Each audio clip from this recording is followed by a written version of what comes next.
Content warning. You won't be able to save everyone. You might not even be able to save yourself. Welcome home. Huh?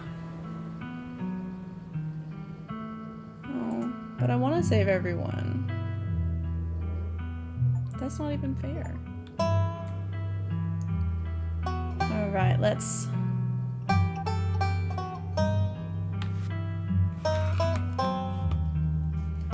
load. Should we load or should we just do episode 1 again and save this poor guy? Because... oh, hold on.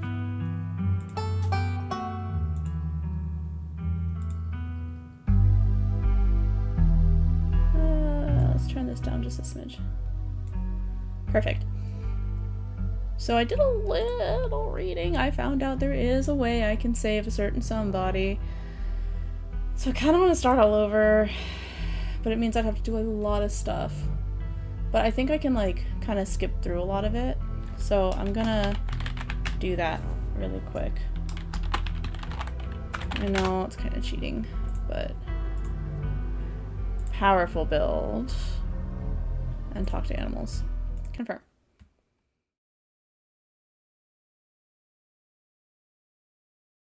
Investigate the chicken. Move towards Stella, get a closer look. Don't let Gretchen get too close, she'll try to bite if you don't stop her. I would never. Something about this bird doesn't smell right, says Gretchen. She squirms against her harness, but you're holding her leash close to your chest. Examine the wing, examine the growth. Good God, at first you thought it might have been a tumor, but this is something else. Oh! The skin is stretched taut, the growth pulsing beneath. Ew. Why am I alive? Says the chicken. Its poor little chicken eyes look up at you, glazed over, but still rolling around in their sockets with unfortunate life.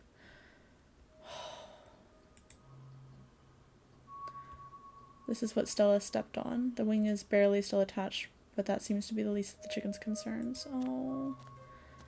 Oh, having investigated to your heart's content, you turn away to give Stella room to film. Seems we found one of Duke's chicken's folks. She's not looking good.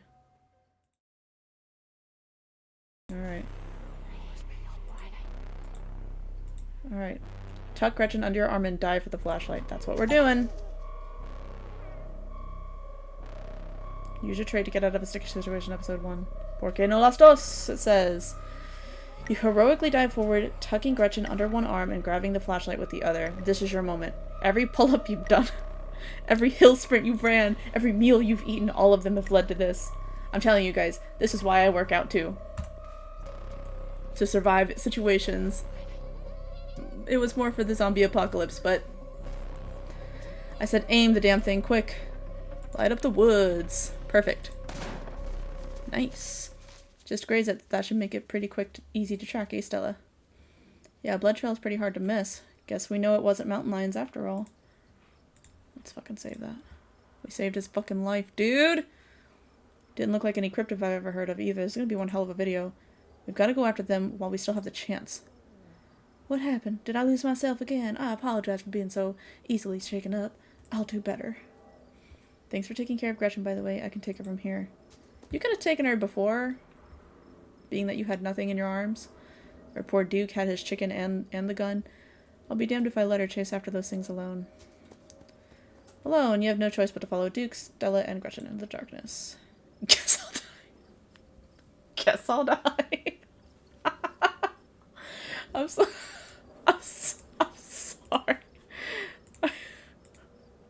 I'll get her to your core.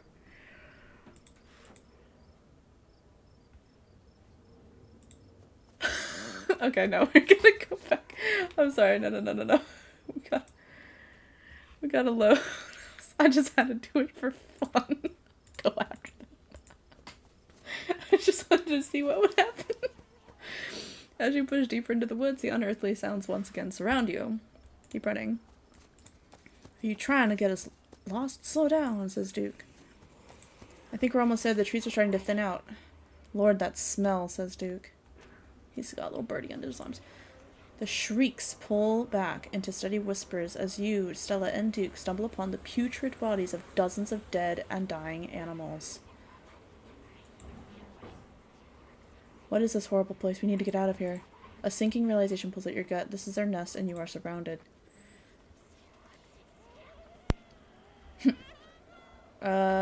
We need to leave. I think I put why aren't they attacking us before, so that's what I'm gonna stick with. Yeah. Let's get the fuck out of here. Just as you follow Stella and Duke in a mad dash through the woods, so too do the unearthly hollers and whispers of the nest. In the highest branches of trees and down on the forest floor, they're all around you, casually keeping pace with your all-out sprint. Quick, my truck's down this way.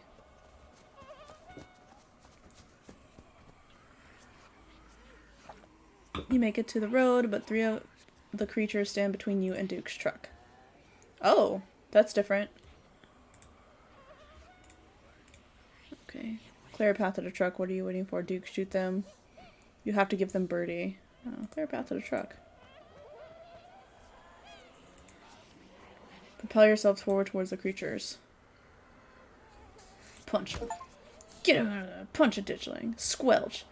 As they recoil, you plant a foot firmly in the ground and throw your body towards the abomination to your right, your fist firmly connecting with the powerful haymaker. Its body feels wrong, as if your blow had just collided with a bag of loose organs instead of with a living creature. Caught by surprise and outmatched by your physical prowess, the creatures leap back and scatter into the woods. You are still the dominant species here, at least for now. That may not have been a good idea, but I think shooting them, whatever. Get in the truck, let's get the hell out of here. Duke, do we have to take the truck back? I can just walk. Those creatures left. I'll be fine. Stella, now's not really the time. Alright, I can do this. Alright, we know from our last playthrough about Stella's problems with driving and being in cars. So, and not problems as in, like, it's her fucking problem, but more like she I think is truly afraid of, like, being in a car. So, you squeeze into Duke's tiny 2-seater truck, tucking your legs on either side of the gear shift. Done that before. Oh, I did not read that last bit. Hold up. I think. No, return. What was this? Okay, history, the dialogue history. Stella stares ahead in silence. There we go. She clutches Gretchen protectively, staring straight forward, expression blank as the truck quickly starts to rumble its way down the dirt road. My poor Stella hates being in these wretched wheeled contraptions. Hopefully it doesn't take too long. What a rush. I've never gone to fight a monster before, so I guess it wasn't a mountain lion getting at your chickens. That was fun. That was terrifying. How are we supposed to get on with our lives knowing that something like that is out there, lurking? I'm gonna say, hey Stella, you good? She doesn't respond.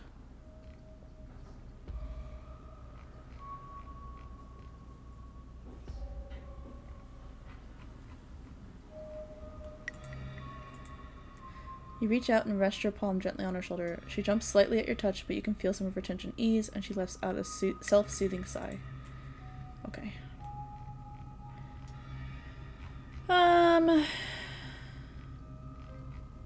Duke, I don't think Stella's doing okay. Best not to bother her just now. Let's just get out of these woods before something else tries to come after us. He glances over to Stella, his hard face softening slightly. It'll be just a few more minutes, you'll be alright. Much better than the cops. Much better. Those cops were really dismissive. Soon the rumble of gravel beneath the tires gives way to uneven pavement, and the truck comes to a stop in front of a small cottage. Thanks for taking me home, Duke. Anytime, but Jesus, Mary, and Joseph, what were those things? I have no idea. I've never heard of anything like them, but I got a ton of footage. Nothing really clear, but it's a start. Let me know if anything happens with Birdie, alright? She's gonna be fine, you hear? I'd better go check in with Bo. He'll be worrying about me. You and your friends stay safe. Looks like those things didn't follow us, but, well, no point in talking about the butts. Just look out for yourselves. Can you take me home? But I don't live here. Nah, dude. Take care. Being in that...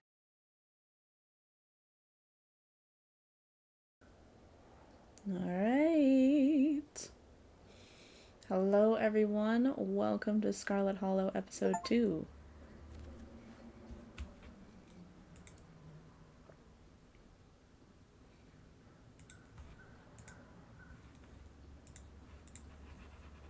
We're on page 4. So I replayed Episode 1 to save Duke's life, because I wanted to see if there was a way to do both. And yeah, I cheated a little bit, but you know what? It's a game, and if in real life I could go back in time and change some things, I probably would. So I'm gonna enjoy the fantasy of changing my mind on some things. But yeah, let's get started with episode 2. I'm very excited. No, we're okay. Not gonna do a recap. We're okay. I'll open my eyes. Oh, quarters? I'm just like taking stock of the room really quick. This is all new for me. Okay. Well, sort of. The sun has risen. The birds are singing. You are still alive, and for now, you are safe. Your gaze wanders across the unfamiliar room to the window and the woods beyond, and you wonder if the monsters are lurking just beyond the trees, ready to pounce as soon as you leave the comfort of your new friend's family home. You can't help but remember the sight of pale faces jeering at you from the trees, their calls echoing through the woods as you ran for your life. A knock at the front door. Your morbid thoughts are interrupted by a distinctly unhappy voice filtering through the house and past the closed door of your bedroom. Where the hell is Katnip? Oh, hey, Tabby. There's a fresh pot of coffee on the table if you want to come in. No, I'm just here to check in on my cousin. Let's make this quick. I have a lot on my plate today. You're barely decent. It might be mildly scandalous if people saw you like this. We're not going to be mean. Saunter out half-clothed. Finish getting dressed and calmly collect yourself. Quietly hide under your covers. We would get dressed.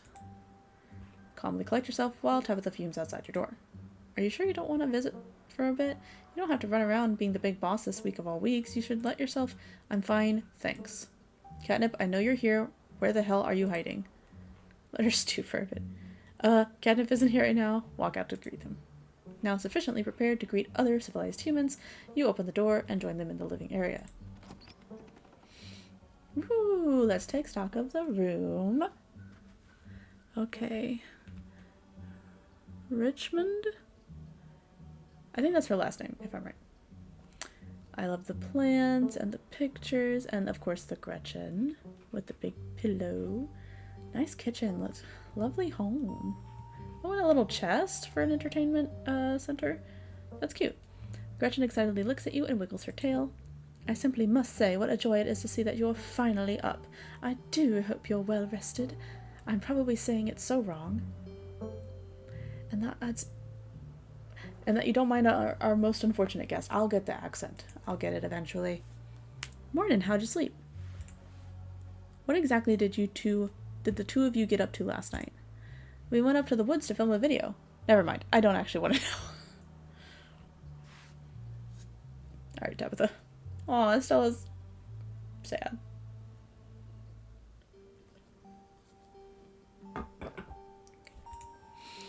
What I do want to know is why on earth you decided to blow me off to spend the night with a stranger.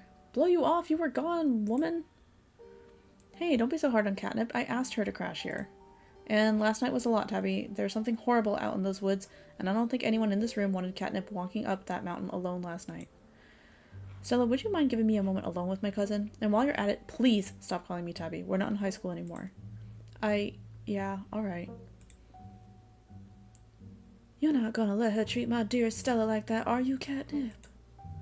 Stella stays. Isn't this Stella's house? Why are you bossing her around? Sorry, Stella, but I should probably talk to Tabitha in private.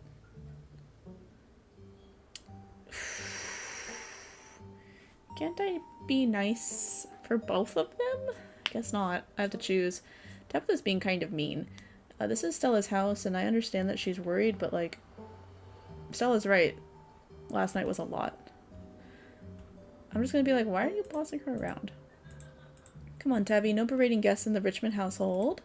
Whatever, I don't really care if you're here for this. You've been in town for less than a day and my stress is already through the roof. I mean, I get it. Stella got you all worked up and you were too scared to walk home. Sure, whatever, that checks out. But I don't care if those woods are chock full of ghouls and ghosties. You had me worried sick. From now on, you're back at the estate by bedtime. No more impromptu sleepovers. Woman, I called you. You're not my boss. You can't run off as soon as I get here and then hold me to a different standard. Yeah. There's actually something out there. I'm sorry it won't happen again. I'm sorry it won't happen again.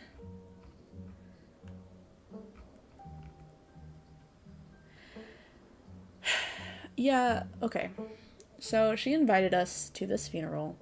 She brings us to a house that is half falling apart to the point where we actually can't explore the rest of the house because we might actually get hurt. Then she just leaves and expects us to just sit there all day. Plus, I called and texted her, and I'm an adult. You ran off as soon as I got here. Don't expect me to respect your time if you can't respect mine. Ooh, I did not mean to say it like that, but okay. There's a difference between my duties and your impulses, Katnip. Don't do anything reckless while I'm at work. I'll see you back at the estate tonight. Wait, Tabby, let me know if you're free sometime, okay? You're relentless. We'll see. But don't get your hopes up. I didn't mean to say it like that. I would have said it more along the lines of, like, listen, you left me on my own. I went to go find something to do, and I texted you where I was. So there's no need to be worried. I wouldn't have said it like that. That was kind of mean. Hey, you good? Sorry about Tabby. She totally blindsided me. Oh my god, that was so embarrassing. You shouldn't let Tabitha treat you like that. There was nothing you could have done to stop her.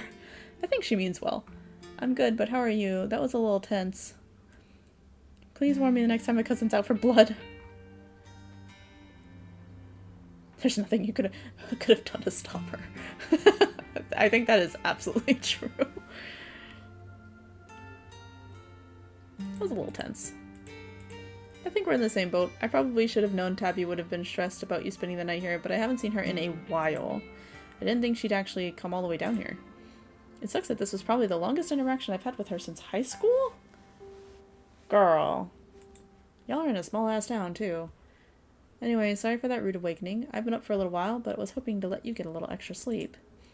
But you're up now, and we've got a full day ahead of us if you're going to get to the bottom of this. A full day ahead of us? That sounds like it's a walk-in time to me.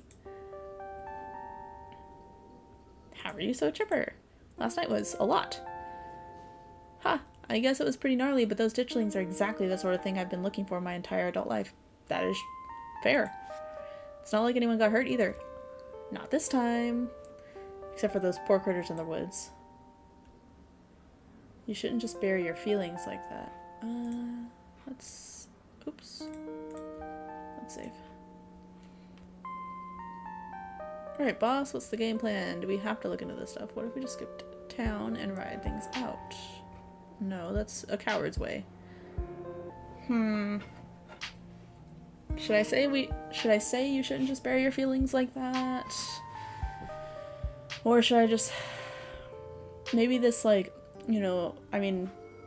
Ugh, I can't speak.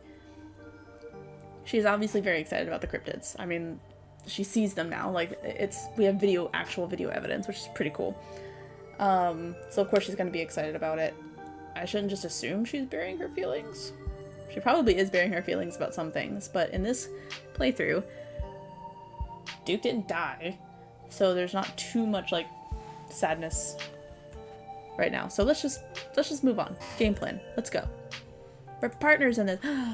We're partners. Let's swing by the library. Kanika's already there. Oh, that reminds me. Let me set up a group chat. What's your number?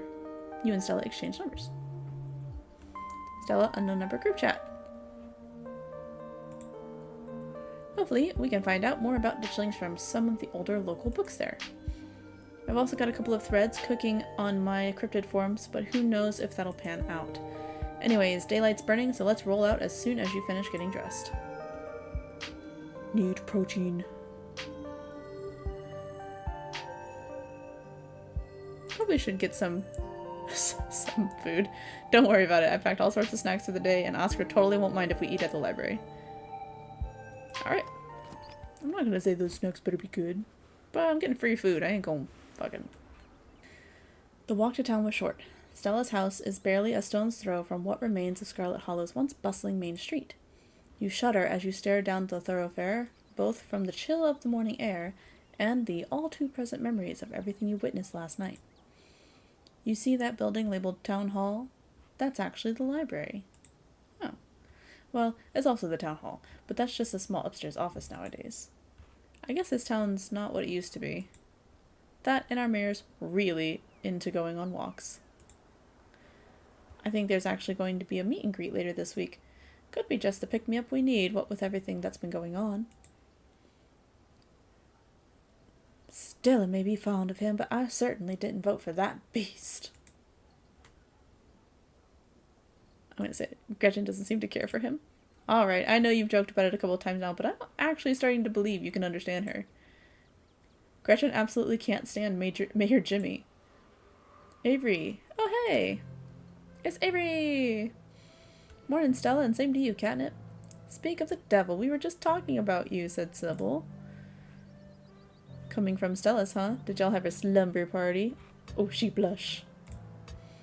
Sorry y'all, but I'm actually in a bit of a rush this morning. I really can't stop to chat. It'll take me a bit to set up, so if you want to catch up with the folks... If you want to catch up with folks or grab something at the diner, you can meet me at the library when you're done.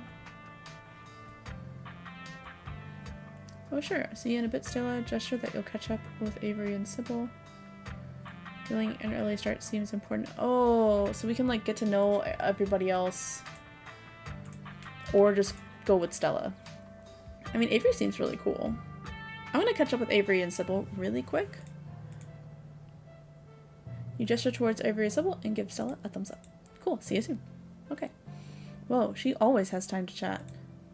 Is she feeling okay? Oh, Stella and Katnip just got up to a bit of trouble last night, that's all. You can't just drop something like that and leave me hanging. What happened, Katnip? Tell Avery the whole truth. Nothing really happened. I'm traumatized. Not ready to talk about it yet. Geez, knows you much? I hardly know you. I'm not gonna be mean. Come on. And Avery honestly seems like pretty trustworthy. Stella and I went into the woods to try and find a skunk ape, but we ran into something way worse. Actual monsters. Sybil said that they're called ditchlings, but whatever they are, there are dozens of them, and they're mutilating the local wildlife. Whoa, slow down. Y'all actually found something out there? I can corroborate. I may not have been out there with them, but I've seen their footage, and they encountered something otherworldly in those woods. Well, whatever it was that happened out there, you're clearly a little shaken up. Tell you what, I'm on break for the next half hour. How about you swing by the diner? Winnie can fix you some of Sybil's new blend, and try to calm your nerves. It's chaga and lemon balm. Ooh, it's always helped me on the bad days. And if you need to talk about what happened, I'm all ears. Anyway, it's up to you. See you around, Katnip. See ya, Sybil. Take care now, Avery. I'd better get back to it myself. Tell Avery the truth. I'm glad I was able to catch you this morning, if only to see how you were holding up. Thanks, Sybil. Please don't hesitate to stop by if I can be of any help. What a nice lady. Wait. Do you know anything else about Ditchling? I know you said you didn't know much beyond the stories, but I'm afraid that's still true, but I'm sure that you and Stella have what it takes to get to the bottom of things. I'm so sorry to cut our conversation short, but I've got things that need tending to. Stay safe, and God bless. Well, thank you, Sybil. Stella said you had some time to kill before she finished setting up. So let's swing by the diner. Because Avery said that they've got some... Ooh, Avery's so cool looking. Diner's a little quiet today, but the air is still heavy with the tantalizing smell of breakfast. Warn the patrons of the danger. Let's not stress them out. It's not that the ditchlings are dangerous themselves, it is that they are an omen of something bad to come. We just don't know what it is yet. So we need to get to the bottom of what it's going to be. Talk to Avery. Get coffee with Avery. Ooh, a coffee date. I have to say, this reminds me a little bit of D&D, but like more of a modern setting. It's really fun. I like it. You slide into the booth across from Avery. Hey there, stranger. Ugh, why is everyone... Why is Avery so hot? Before you can exchange words, Winnie sidles up, a fresh mug of tea in hand. Heard you might need this. The answer to 29 down is oink, by the way. What? But the clue is pen sound. How is that a sound a pen makes? Wait, pen like pig pen? Are you kidding me? How was I supposed to guess that? I don't know why you even bother with those things. They're just gonna frustrate you. It's just something new to fill the time, but maybe I should switch to Sudoku. When he leaves Avery contemplating daily newspaper puzzles, returning to her seat behind the counter. So, thanks for telling me about last night. If you want to really get into the grisly details, you can tell me. I won't judge. I have a feeling that they wouldn't judge, you know? I'm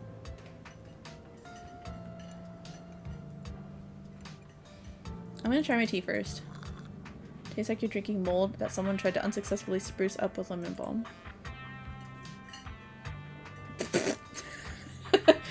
There's what the hell is in this tea, which we're not gonna say because it's just brewed. Politely put the tea down and never pick it back up. It tastes healthy. Take another sip. Some tea does taste kind of weird, but then like once you drink it a little bit more, it tastes better. Also helps if you have honey or sugar or cream. The flavor is strong and slightly unpleasant, but something that tastes this bad must be good for you. That's not always the case, but sure. Wow, not a lot of folks take to chaga so quickly. That's a fungus that grows on birch trees around here, supposedly super healthy, and it makes for a challenging drink. Color me impressed. Ooh, I impressed Avery. Alright, what if you don't believe me about last night? I'm not here to judge, I'm here to listen. Okay. I'll tell Avery about it. You spilled the beans, glad to have someone to talk to about the horrors you've witnessed. Wow, that is some heavy stuff. No wonder Stella seemed distant. Monsters in the woods. I may not have lived here long, but I've never heard of anything like that happening around these parts. I can't say I like the thought of it. I hadn't pegged you as a transplant. Where are you from? That's exactly what I was thinking. Like, they're not from around here? You regret moving here? I'm not going to let anything happen to you or this town, because I'm strong. You should get out of here before things get any worse. You get out of here before things get any worse. And take me with you. Let me know if you happen across any leads. No, let's... I hadn't pegged you as a transplant. Where are you from? I moved here from Charlotte. Gosh, 3 years ago now? Maybe a little more. I've lost track. Aunt Winnie offered me a place to stay and a job. And who was I to pass on that sort of generosity? To be honest, it still feels like I just moved in. I feel like it always feels like that in like really small towns because everyone knows everyone and everyone knows like the generations know everyone for so long that like when a new person comes into the town they feel like an outsider for a very long time. Practically everyone apart from the Cole folks grew up in this town, so it's like I'm the perpetual new kid. Yeah, just like I was saying. Don't get me wrong, folks here are plenty polite and friendly, but there's a shared history I'll never be a part of. Do you regret it? Why'd you leave Charlotte? I get it. I felt out of place the whole time I've been here. I haven't felt like an outsider at all. And then all the rest of the same. Do you regret it? She flicks her eyes. I don't think I have the choice to have second thoughts. I'm not going anywhere without Aunt Winnie, and there's no way she's leaving this place. Interesting answer. Why'd you leave Charlotte? She flicks her eyes over to me again. She's listening in on this conversation. No, it's cool. I was having some issues with my folks about my education, which, wasn't great. Especially since I was still stuck under their roof. When my aunt heard about it, she offered me a job and a place to stay, and the rest is history. Well, that's very nice of Aunt Winnie. And I get it. I felt out of place the whole time since I've been here. Folks on the whole have been plenty friendly, but life here is so different than what I'm used to. It's hard to explain, but I just don't feel like I belong. Exactly. There are worse ways to be, but I'm not sure I'll ever entirely feel like I belong here. Well, I'm not gonna let anything ever happen to you or this town. I know that everything I told you about last night was a lot, but I'm not gonna let anything happen to you or this town. We're on the case. Thanks, Katnip. I'm not typically one to get worried, but that's especially true with someone like you around. Thank you, Avery. Aw man, it looks like my shift is starting. I hope you're doing a bit better. Maybe the Chaga's had a chance to start working its magic. I'm gonna keep my ears open for you. The diner is where everyone comes to gossip, so I hear a lot about what goes on around here. I'll let you know if anyone mentions those monsters or anything else strange or unusual. Yes! Perfect. This is like going to the tavern and listening in on conversations to see what's going on in the town. Avery slips out of the booth, giving a friendly half wave before disappearing into the back. You leave the diner, ready to continue your day. Sick. Let's go to the general store. Why not? It's your first time seeing the general store in the light of day. Young man sits at the table by the register, too preoccupied with his phone to care that you stepped in. Is he by the I guess he's kind of near the register. Fresh pickles that you can just get out the barrel? Authentic rocks. As opposed to fake rocks. Pulled from the Scarlet Mine. Oh, okay, okay. Assorted minerals. Jewelry. Tea. Closed. Snack and morsels. Yum. Choco nuts. I can't read that. TMIU? Breads and pickles and beer and stuff. Okay. I'm not gonna offer him the boiled peanuts. If I wanted to buy chips or something, do I talk to you or what you doing on your phone? That's kind of weird. See ya! You're done here. I'm just gonna introduce myself like a weirdo. I wouldn't actually do that. I'd probably walk into the general store and just like mosey around and find something. I just got to town yesterday. Yeah, I know. Ma told me. What's your name? Miles. Sick. I like that name. If I want to buy chips or something, do I talk to you or... He shrugs. He sighs. I guess, yeah. Kanika decided to skip work today, so of course whatever plans I had didn't matter. Aw, poor Miles. Just take the chips, I don't care. Wouldn't that be stealing? Won't Kanika get mad? I'm good. I'm not about to turn down free stuff. Wouldn't that be stealing? If Kanika cares about running this place right, she can hire someone else and let me live my life. She inherited the store, and I don't want to keep getting suckered into working here just because I'm her brother. We make most of our money on bulk orders anyway. A bag of chips doesn't make a difference. Wow. I'm gonna tell Kanika about this. You ain't gonna snitch, come on. I'm good. I'm not about to turn down free stuff. Take the chips. Nah, I'm just gonna pay for it. I'm paying for my chips. I insist. I'm not ringing you up. Take them or leave them. Well, guess I'm taking the chips. You grab a bag of salt and vinegar chips from a nearby shelf. It will sustain you in the coming days. Cool. I feel like no one wants the boiled peanuts, but maybe Miles wants the boiled peanuts. Pungent. Alright. They sound like they're molding or something. I need to stop. Alright. See ya, Miles. He does not respond. That's okay. I did not steal. He gave them to me. Head to the library. You enter the former town hall. I offered to pay for them like twice. Oh hey, there they are.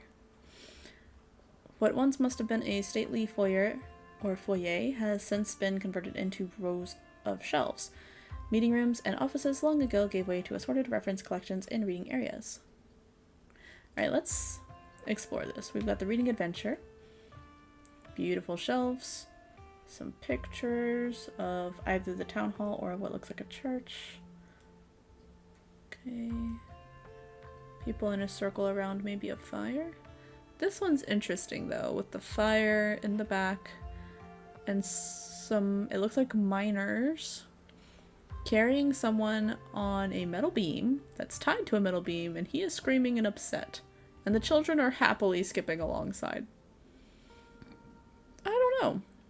And a kitty. And of course these three. Snack? Oh hey, you made it, said Stella. Shushed Stella and pointed all the books before heading over to her table. No. Settle in with Stella and Kanika. Why is it giving me the weirdest options? Glad you found the place. Hey Katnip, you look tired. Ooh. I love her hair and makeup. My goodness, whatever happened to common decency? You can't go around telling people someone they look unwell. You look marvelous, Katnip. Snitch on Miles. No. It was hard to fall asleep last night, all things considered. I'll sleep when I'm dead. Pretty amped up, actually. I've never done a Scooby-Doo before. Kanika, you can't just tell someone they look tired. No, okay. I'll just say it was hard to fall asleep last night, all things considered. With all those dreadful creatures in every nook and corner, it is a wonder you got even a wink. I can't say I got a wink myself. They think so much alike. Yeah, same. Anyways, I guess we should get started. Hey there, strangers. And literal stranger. Alright, we're not gonna offer these moldy ass peanuts to everyone. I'll just introduce myself. Like a normal person. We're not offering the peanuts. Hey, I'm Katnip, Tabitha's cousin. I'm in town for a funeral. Oh, I should have known you were the Scarlet. You look so much like Vivian. Not that I knew her very well. I was still a little kid when she left. Wow. Is Vivian that old? I mean, I guess that would make sense. as to why it was expected for my, for Vivian to have passed. Your character does say that, like, you expected it for a long time, so she must have been pretty old. But that Scarlet resemblance, it's, strong. I'm Oscar Gutierrez, Chief Librarian and only librarian. Oscar's amazing. He practically built this library from scratch. Ooh. Yeah, I'm a little jealous of what the kids around here get to grow up with. They don't know how good they have it. Back when I was in elementary school, all the library had was a couple of shelves of boring books donated by old people. Y'all are too kind, but speaking of kids, have either of you seen Rosalina around town? I don't want to be a helicopter dad, but she hasn't been answering my texts, and I wanted to make sure she isn't getting into trouble out there. You know the crowd she hangs around with. They're good kids at heart. I'm sure they're just up at the old Maxwell place doing teen stuff. I went up there plenty of times in my day, but I'll be sure to keep my eyes peeled. What's the old Maxwell place? It's this great old abandoned spot. We used to hang there when we were teens. I can't believe I used to be so reckless. The floors there were like Swiss cheese. I should really have a talk with Rosalina when she gets home. I don't like the thought of teens getting up to mischief with all those ditchlings in the woods. Why is teens and mischief capitalized? I'm sure she's fine. Say nothing. It's really not my place. You might not want to let her run off like that anymore, though. It's not as safe as it usually is around here. Is that so? Kanika's right. There's some weird stuff going on out in the woods. That's actually why we came in today. Have you ever heard of creatures called ditchlings?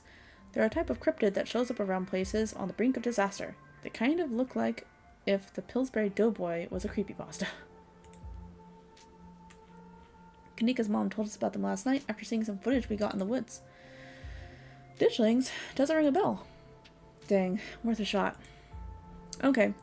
If you were, say, trying to predict a horrible disaster that might befall our town, where would you start looking? Well, they say history repeats itself, so I'd probably try and figure out what sort of disasters this region typically falls prey to. Should I be worried about something? I don't know yet. I'll be right back. Gonna go nab some more books. Behave while I'm gone, Gretchen. Aw, you don't have to worry about her, Stella. You're such a good dog, aren't you, Gretchen? Here, have a biscuit, old gal. Well, ain't you just the sweetest thing on two legs? I did not need to hear chewing sounds, thank you. Gretchen inhales the soft biscuit, drool leaking from her toothless mouth as she swallows it whole. Oh, she doesn't have teeth? I'm pretty sure Stella's barking up the wrong tree, Oscar. I don't think you have to worry about any horrible calamity befalling the town, says Kanika. But she's right about the weird stuff. There's definitely something unusual going on out in these woods. It's nothing that we can't get to the bottom of. I have hope and faith. Gotta try coddling Rosalina again. I'm sure she's fine, really. Rosalina's a smart kid. She knows better than to go around getting into trouble, and we'll make sure to keep our eyes peeled. Thanks, Kanika. And Katnip, if you see a 13-year-old girl with a black braid and glasses, would you let her know her dad is worried about her? Oscar anxiously wanders off, phone in hand. Ugh, why is Kanika so pretty? And Stella's so cute. And Avery's so fucking hot. Ah! Got him. Just grabbed a whole mess of local library books. Stella sets a massive pile of books on the table and pulls up a chair. Alright. This is going to be so much faster with the two of you here to help out. Got our snacks, got our source documents. Let's get this research started. Reading awaits. The Veins of Scarlet, a history of the Scarlet Hollow coal mines. Silas Scarlet, soldier, woodsman, leader. Appalachian folk monsters. Reading is for suckers. Let Kanika and Stella do the work for you. No. Let's start with the history of Scarlet coal mines, because maybe we'll find something like happened in a mine. And like he said, history repeats itself. And there are still miners, for sure. Forced into retirement at age 50 due to a war injury from his time in the Indian Wars, exacerbated by his short stint serving as a captain in the Confederacy. Silas Scarlet also lost his two eldest sons to that bloodiest of wars, leaving his third eldest Andrew Jackson, Scarlet, to take charge of the mine. Wait, like the Andrew Jackson? Hold on, I need to do some research. Okay, I don't think it's that one. I don't think it's the president, Andrew Jackson. Under his leadership, the mine prospered, undoubtedly in part due to the growth of the railroad industry, managed to evade the coal union for decades, making them one of the most profitable mines in the country. Andrew Scarlet built the surrounding town into what it is today, with expensive stone buildings, a bustling main street, and overseeing it all, the elegant Scarlet Estate that was, until 1895, the largest and finest feat of architecture in the region.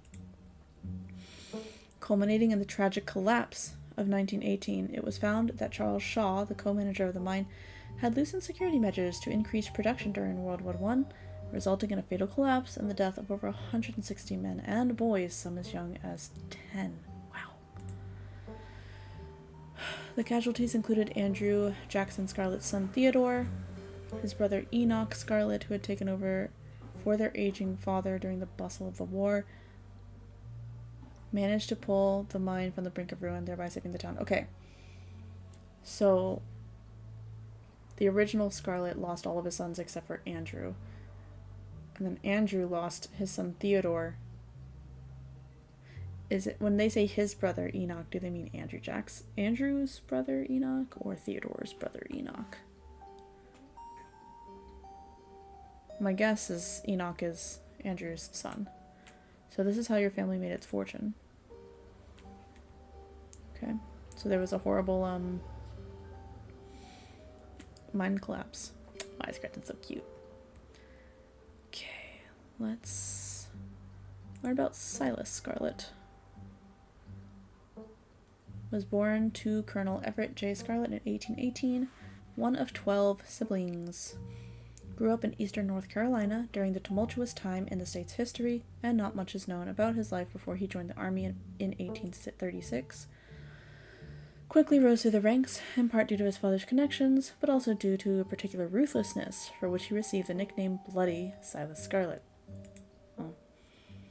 The federal government granted the now Captain Silas a tract of bounty land in exchange for his service in the Indian War, and he settled into the hills of North Carolina in 1841, the land that would become Scarlet Hollow.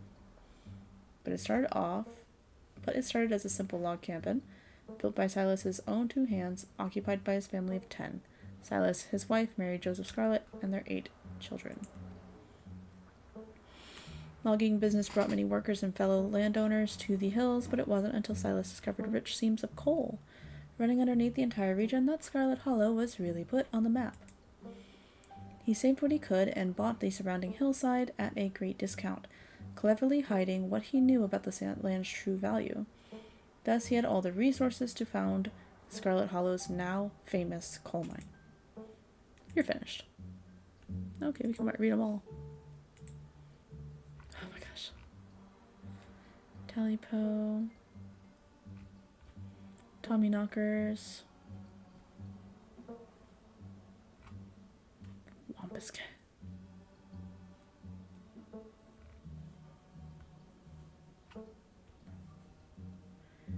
Let's start with Tommy Knockers. Originated in Cornish mythology, spreading to the United States when Cornish immigrants began working in Appalachian mines. They're named for the knocking that can be heard from seemingly within the walls before a cave-in. According to some, the knocking serves as a benevolent warning. Others believe that the creatures have stolen hammers to the supports of mine and collapsed them on whoever is unfortunate enough to still be inside. They are traditionally thought to be impish, leprechaun-like beings, but some claim they are spirits of dead miners, forever cursed to haunt their final resting place. There was a hunter who lived in a tiny cabin in the middle of the woods, all along with his hunting dog. One night, after a particularly bad week of hunting, both their stomachs empty, the hunter spied something out the corner of his eye. Some small creature had gotten into the cabin through a hole, and before he could even figure out what it was, he'd drawn his gun and fired at the thing, his hunger guiding his actions. But it was quick, and ran back through the hidey hole out of sight, leaving only its long black tail, shot off by the hunter's rifle. "Guess this'll have to do," he said to his dog, and threw the tail into a pot to cook a soup. He and his dog ate well that night, the tale filling them both up. Weirdly enough. The hunter crawled into bed, satisfied, and his dog curled up at his feet. He woke up to the sound of long nails scrabbling across wood. His dog was nowhere in sight, only a rumpled spot on the covers where he'd been. And in the gloom he saw 2 big yellow eyes staring right at him. I want my Talipo. A high, hoarse voice croaked from the darkness. Go away, he screamed at the thing. But it stepped closer to him. Still shrouded in darkness, the sound of long claws dragging across hardwood accompanying its movements. I want my Talipo, the creature growled again. I'll get my dog after you, the hunter squeaked, his voice catching in his throat with fear, but there was no dog to be seen. I want my Talipo! Before the hunter could so much as scream, the creature leapt from the darkness, long claws stretched out towards the hunter. No one is sure what the creature did to him that night, but the next morning, all that remained of the hunter, his dog, and his cabin was a chimney, standing alone in the woods. That's weird. Often linked to Cherokee legends, some cite the Wampus Cat as originating with the story of a woman who sought vengeance against a monstrous cat demon for driving her husband mad. She hunted it down and, by wearing a bobcat mask, tricked it into using its own vile magic on itself, freeing the people of their region from its evil. Others say the creature comes from the story of a woman who wore the pelt of a wild cat to witness forbidden hunting rites. The hunters of her village gathered to perform the rites, and she watched in secret from underneath the cat's pelt, but was soon discovered. For her indiscretion, she was fused with the pelt and transformed into a creature that was neither human nor cat, forced to wander the wilderness alone and feared by all. Her calls are those of great sadness and serve as a warning to anyone who dares go against tradition. It's kind of fucked. You close the book and put it back. Alright, if we're going with what Kanika's mom told us last night, I think we can rule out any natural disasters as what brought the dishlings here. But not nuclear incidents. Looks like our state has a history with those. What about y'all? Find anything? Before you can respond, a handsome black cat leaps onto the table. Stella quickly slams her book shut. Oh, hey, Pixel. You might want to close your book. He loves to rip up any paper he can find. That's why she slammed it shut. Oh, snacks are missing. Pixel, my dear friend, it's been too long. How have you been? Hungry. Did Stella bring the good stuff? Don't worry, little guy. I didn't forget your treats. Oh yeah, snack time. Crouch, crouch. Sorry if Pixel's bothering y'all. Hopefully he hasn't gobbled up any of our books. He can't stand the thought that people might pay attention to anything that isn't him. What do you think about the monsters we saw in the woods, Pixel? Let's look like a crazy person. No, I'm gonna ask him. Don't look at me like that, Kanika. Hey, Pixel, what do you think about the monsters we saw in the woods? I'm an indoor cat. I don't know nothing about no woods. I just hang out in the library, especially now that our house got haunted. Wait, your house is haunted? What? Hey, how'd you know? What? Pixel told me. Katnip is either psychic or she can talk to animals. It's a long story. No comment. We've been living in the library for a little bit. It's been great. Way more snacks. Way more scritches. Except sometimes there's too much scritches. Hold up. What kind of haunting are we talking about here? Unexplained noises? Objects appearing in strange and unfamiliar places? Oh, Oscar, don't get our hopes up like that. Nothing like that, sorry. The floor in my bedroom just keeps seeping blood.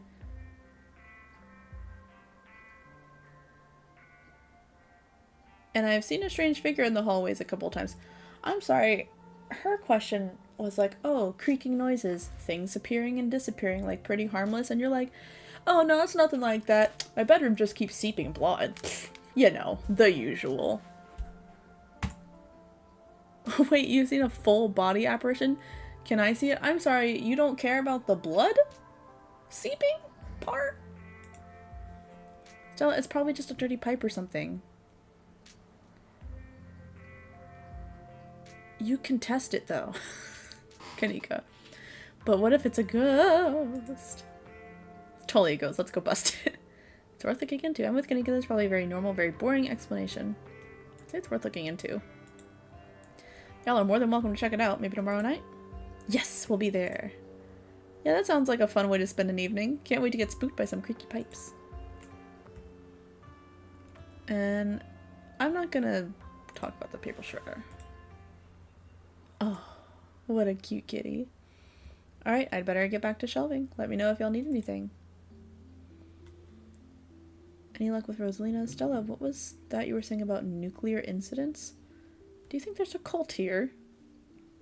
Where are you getting that from? Talk about Veins of Scarlet, talk about Silas. Wayne. Alright. Nuclear incidents. You were talking about that Goldsboro thing, right? Yeah, apparently in the 60s, a B-52 carrying a live warhead broke up mid-air and dropped a couple of bombs. Fascinating bit of history there. The first of the 2 bombs landed upright after its parachute got caught in a tree. Thankfully it didn't go off. Yeah! At the time, the government claimed that the bomb was unarmed, but it later came out that the only thing preventing a detonation was a single electrical switch which failed to trigger on the descent. And 60 years later, the second bomb still hasn't been recovered? Why do we play around with nuclear warheads?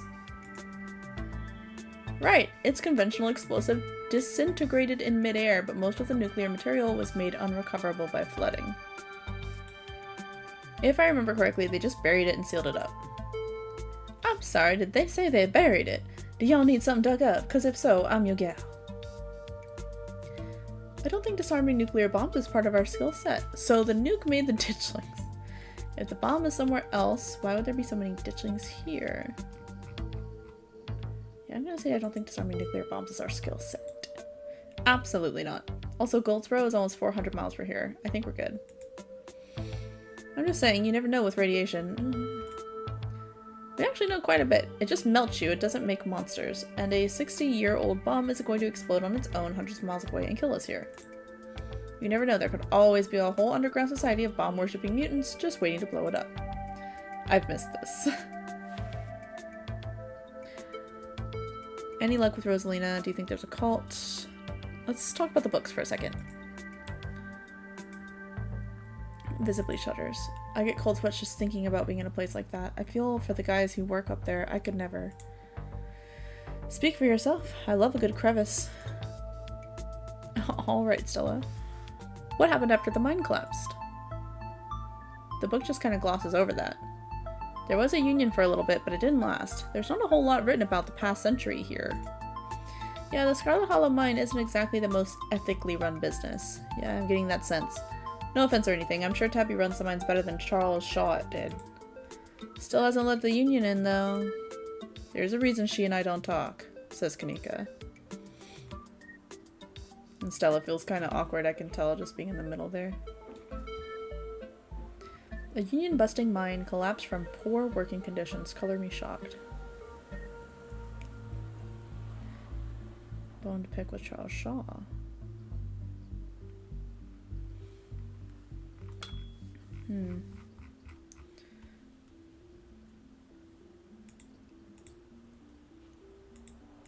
Yeah, it's pretty awful. That's what that sculpture out front is for, commemorating all the men and children who died that day. Every kid in Scarlet Hollow learns about the collapse of 1918. Our teachers love to emphasize how many children they had working down there, probably to try and show us how good we have it or whatever. Low bar, if you ask me. You know, that could be what the ditchlings are warning us about, another collapse. Writing it down on the list of potential disasters. Yeesh, Stella, that's morbid. And besides, it was all Charles Shaw's fault. The labor market is way more strict now. There's no way you can get away with that kind of safety cutbacks he pulled. Y'all don't actually think the mine is about to collapse, right? Ha, no, I don't think so. Phew, you had me worried there for a second. Hate to give Tabitha any credit, but the mine is safer now than it was back then. Still, what a horrible thought. You never know. That's true. That's what happens when someone directly causes a monumental disaster, especially in a small town like this. People tend to spit when they hear their name. He got run out of town on a rail, you know. That was the painting. And that's not a figure of speech. Back then, they actually tied you to a rail and ran you out of town. There's a big mural of it over on the far wall. He got off easy, if you ask me. What if they're coming from the mines?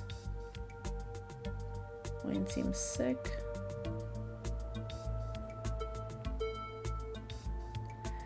Yeah, the mines do seem important. The whole town is built around them.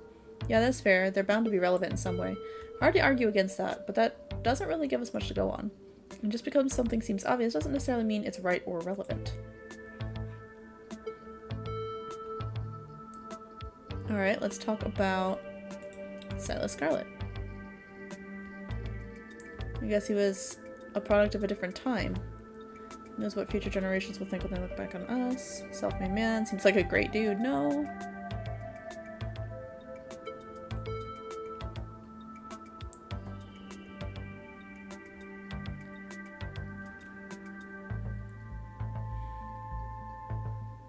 I was gonna say, he seems like a terrible person, but I don't see what that has to do with bad omens or creatures in the woods. I agree, we're talking about ancient history here. Yeah, we probably have better leads. Never hurts to have historical context. Maybe Wayne is a Tommyknocker. Maybe he's the ghost of a dead miner. That creep who keeps coming around my mom's tea shop? He snuck up on us last night, called Katnip out by name. There's definitely something wrong with the guy, like seriously wrong, but I don't think he's a ghost. It's worth keeping him in mind though. That's fair, ghosts tend to be tied to a specific place, so maybe he's haunting the whole town.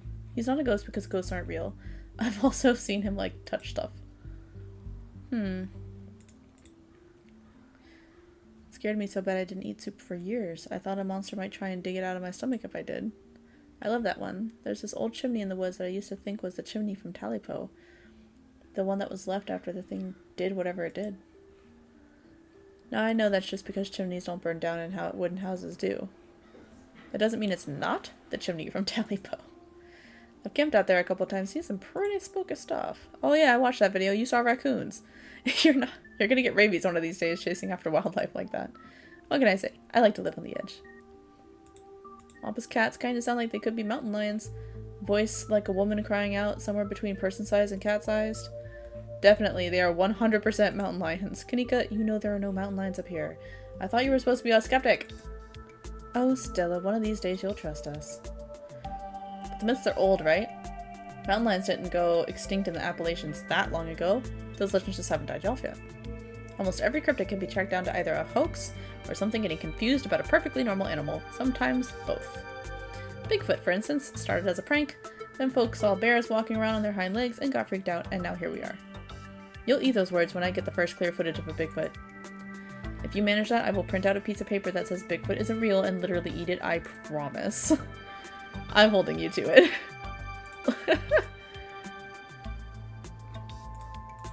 Have you had any luck with Rosalina? Not yet. I knew a team would be a handful, but I didn't think it'd happen overnight. I'll probably head out once you're all done, check in on our usual haunts. Do you think there's a cult here?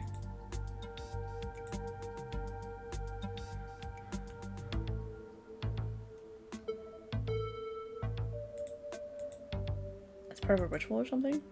I'd assume the spiral we found was some sort of nest made by the ditchlings, but yeah, maybe we had cause and effect backwards. I'm writing it down. It's much more likely that thing was a nest than it was some sort of magical ritual site.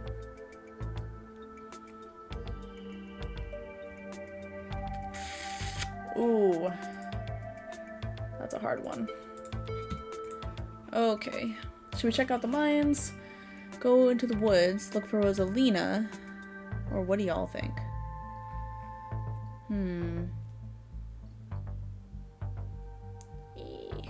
What do y'all think? There's an awful lot of mine-related stuff in my notes. Maybe that should be our next stop. We can poke around and find out if anyone's seen anything weird. Just to clarify, you're suggesting we go to question some of the miners, right? We are not poking around unprepared in the actual mines, right? Right? Yeah, totally. 100%. I would never. We don't even have a good reason to go down there. Good, let's keep it that way. You know how I feel about mines. I promise, Sneaks, we're just going to question some of the miners. And if that question gives us good reason to poke around, say, a cool abandoned gold mine, then we'll cross that bridge when we come to it. You can cross that bridge when we come to it. I'm not going underground. I'm just messing with you. We'll stick to the surface. Okay, good. And hopefully we can find out what happened to Wayne while we're at it. Fair enough. So now let's have that. After time, we're gonna love that we're snooping around. Let's roll. Maybe Tabitha can help us out. Ha! No. I don't think she'd be super jazzed to see any of us snooping around the mines. I can't imagine what she'd do if we actually bothered her while she's trying to run the place. She does get a little grumpy when she's at work. She gets grumpier at work. I'm pretty sure snark is that girl's baseline level of existence. Chatting over dinner might be a better way to get to know her. If you're okay eating boxed mac and cheese. We can sneak around the mines, no problem. I'll make sure to keep my eyes peeled for her. She won't even know we were there.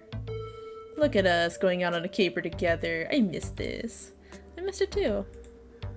I mean, sure, it's not under the best circumstances, but I've been so wrapped up in running the store, I didn't realize how much I missed being able to hang out with you.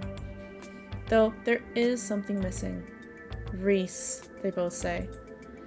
I really miss that dude. I can't believe how long it's been since we've seen each other. Have you seen him lately? Nope. I've tried to plan stuff, but he's been too sick. I didn't realize it was getting so bad. That poor guy. You know, we could just pop over and surprise him. He seemed excited to meet Katnip. Maybe we'll finally get him to leave this little cave. Hell yeah, let's do it. Alright, let's roll out. See ya, Oscar. We'll let you know if we run into Rosalina. Thanks, guys. I'll keep y'all posted.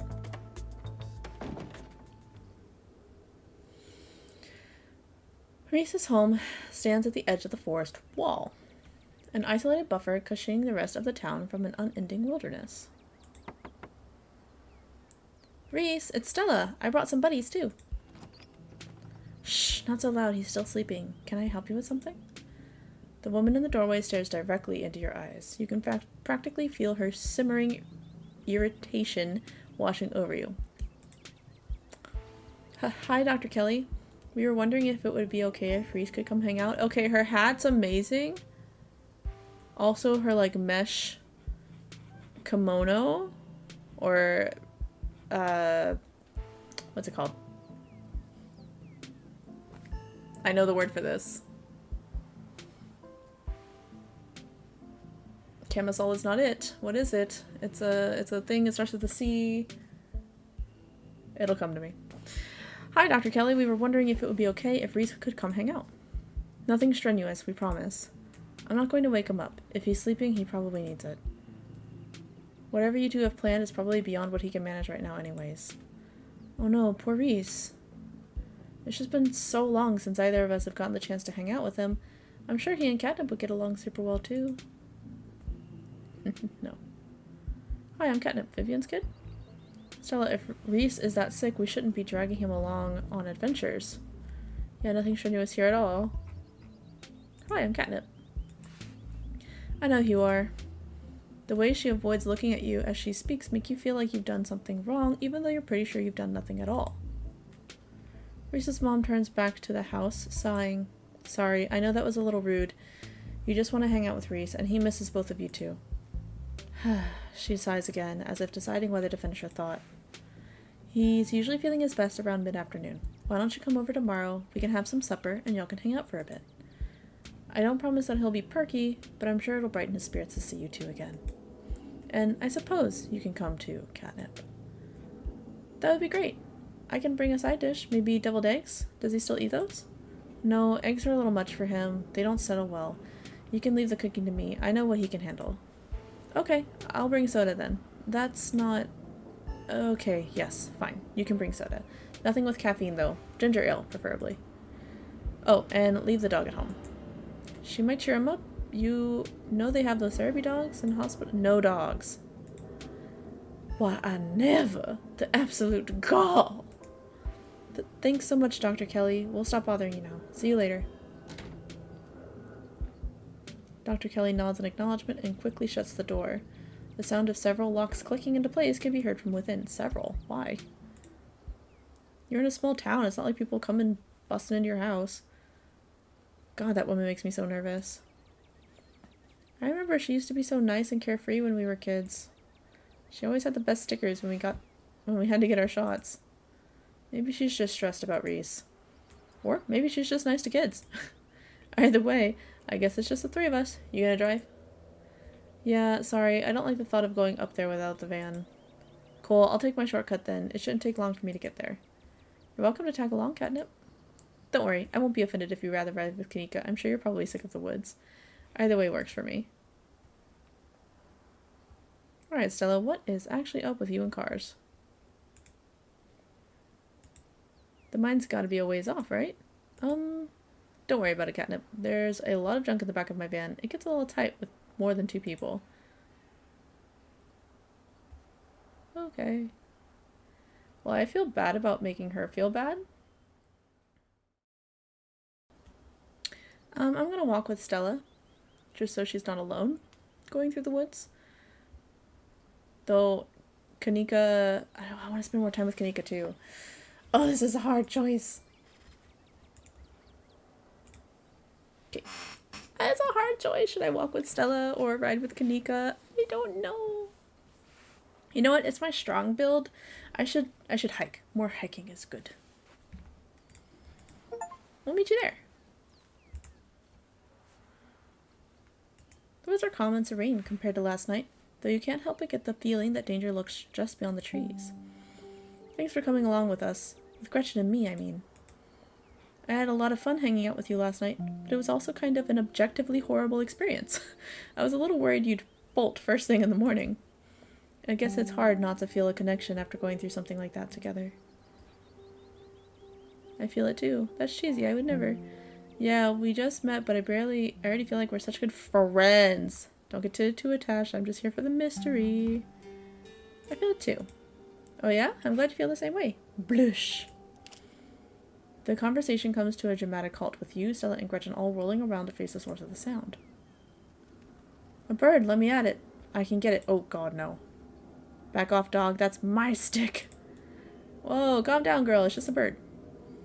Same probably goes for the two of us, haha. Guess we're all a little on edge. Let's hurry to the mine. It shouldn't be much farther. That's a whole ass hole. Kanika casually leans against her van as you and Stella emerge from the woods. Hey! God, Kanika's outfit's so fucking cool. Y'all have a good walk? Yeah, it was great.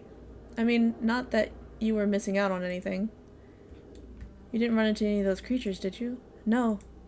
That makes sense. They're probably nocturnal. I don't know if I should feel relieved or disappointed.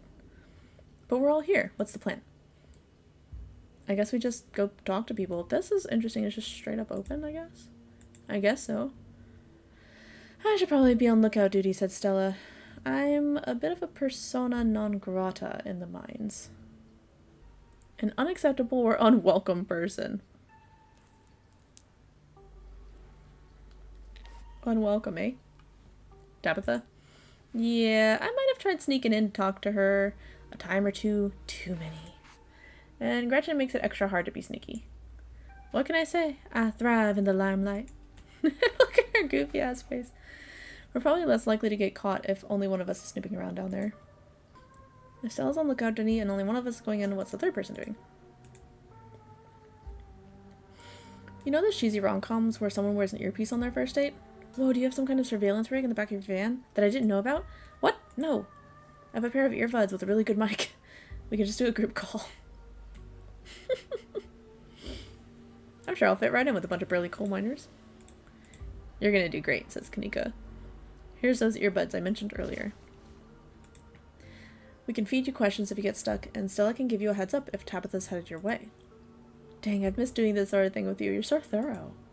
Aw, thanks. I do my best. I guess we should part ways and start the call, yeah? Stella and Kanika break off, leaving you alone at the entrance to the coal mine. Hey, can you hear us? Try say something. Something. They both chuckle. Hey, I'm funny. Alright, cool. Nothing to do now but enter the worksite. Enter. You pass through the unlocked fence and enter the property of the Scarlet Hollow mine. which I'm totally allowed on because I'm a Scarlet. You pass through the unlocked fence and enter the property. I'm in. Alright, Morpheus, good to know. Go straight to the main office to find your cousin. I feel like we won't find out things if we do that. You approach the nearest group of miners. A blonde woman, a broad-shouldered man, and an old-timer. Their uniforms identify them as Harrison, Davis, and Zach. Like, respectively? Oh, yeah. Davis, Zach, and I can't read Harrison's, but I'm assuming that's Harrison.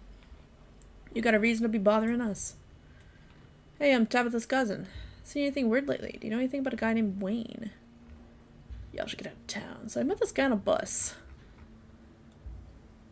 Seen anything weird lately? Weird how? Like, weird animal sightings, weird noises coming from the woods, any knocking in the mines, people getting sick. I say any knocking in the mines. Can't barely hear nothing when the machines are going down there. He's right, it's loud as shit. It does sound like knocking, though, the way the machine pounds through the rock. Not sure if that's what you were thinking. You're not asking about Tommy knockers, are ya? Tommy what nows? Tommy knockers are like an old Welsh myth. Little guys that live in mines and knock on the walls before they collapse. Ha! Nothing like that around here. Have you run into any weird animals? Nope. You been talking to that townie? The one the boss gave a lifetime ban to? Wait, are they talking about me? Are they talking about me, says Stella? Yeah, she's like a Bigfoot YouTuber or something. Her videos are actually pretty good. Yeah, that's me. And aw, that's so sweet. But you know, now that I think about it, it's pretty weird. I haven't been seeing many animals at all lately. Used to be I'd see all sorts of critters. Now it's mostly birds. This is your first year up here, isn't it? Just not used to the seasons change and all the animals are hibernating, that's all. I don't know, she's got a point. I've been up here 5 years now and it's never been like this before. Huh, maybe it's global warming then. I think they're calling it climate change now. Any weird noises coming from the woods? Not a peep. We're underground most of the day. You know, I heard something unusual the other night. Harrison's been very helpful. Thank you, Harrison. Though it might have been an owl or something, but it didn't sound right. It was an owl. You're just not used to the local wildlife yet. Any people getting sick? Like, more than usual? Nope, nothing like that. I feel fit as an ox. We have good working conditions in the mine and our health is wholly looked after. The way he's, like, very poignant about it. He thinks he probably thinks I'm a health inspector or something. I've got a couple other questions. Ask him about Wayne. Do you know anything about a guy named Wayne? Yeah, we knew him. He was such a cut-up. Miss that dude. What happened to him? Isn't that the guy y'all said was, he's gone. That's all that matters. No, we're gonna press him. What happened? What are you, some sort of cop? I'm Tabitha's cousin. Just tell me what happened. Yeah, I'm a cop and I'm looking at whatever happened to Wayne.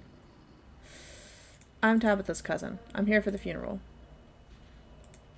Sorry, I didn't know. I thought you were maybe one of them environmentalists or... Yeah, sorry for any trouble. You make sure to tell her we said she's a great boss, okay? I'm Zach, that's Davis, and this here's Harrison. And we don't know nothing about what happened to Wayne, you hear? Damn it.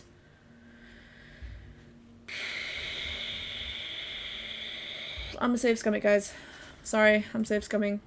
It's happening. You know what? I'm gonna say... You know what? Let's save.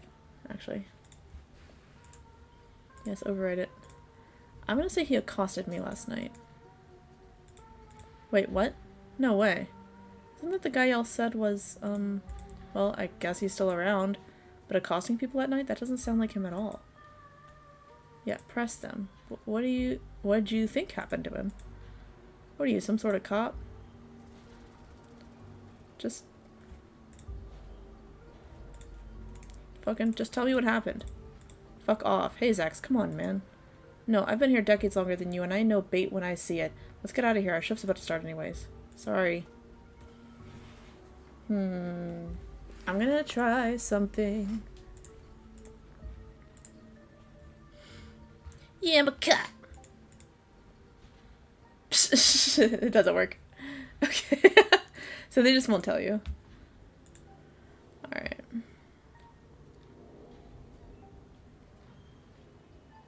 tell me what happened.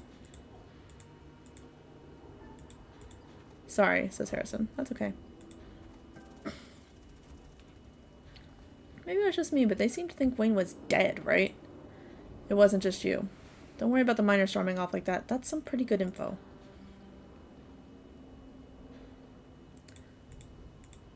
Alright, next group. You stop in your tracks, a shiver running up your spine as an unfortunately familiar voice calls out to you. Oh my god, is it Wayne? You shouldn't be up here. It's dangerous, says Wayne. That's creepy. Show him who's boss. Run. Your buddies seem to think you're dead. Stop stalking me. Why are you following me? Do you need help?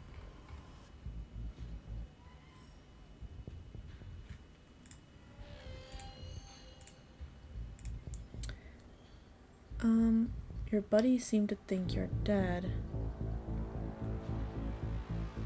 Do you need help? It looks like you're hurt. Protect yourself before worrying over others. Stay home, wait for the week to end. Don't keep putting yourself in the path of danger. This is all I ask. Hey, Katnip, are you still there? We've just been getting static from you.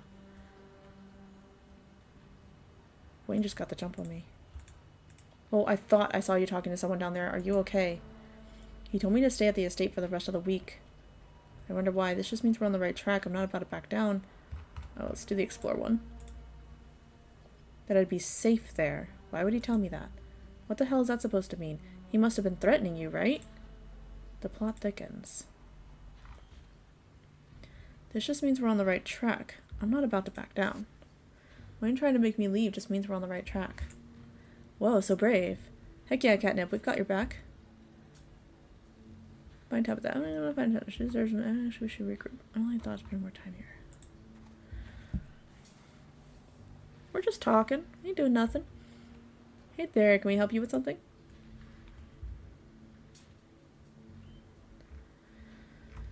Do any of you know a man named Wayne? Wayne? You mean Sam Wayne? What are you asking about him for? Wait, have you seen him? He's been following. I saw him just now. I heard he went missing. I saw him just now. He muttered some creepy stuff to me and disappeared. I knew it. He's probably just got back to camp after wherever he went off to do. Hold on a tick. Creepy isn't exactly his MO. You know that, Isaacs. How do you know it was Sam Wayne? I don't recall seeing your face around here before. The name on his jacket, just like yours. So do all of our jackets, but if I switch with Isaacs, that don't make me Isaacs. No, it's gotta be him. There's no way he's dead. You really think he's running around town creeping on strangers and ignoring his friends and coworkers? Seems more likely to me that somebody took care of him, so to speak, and is running around in his clothes.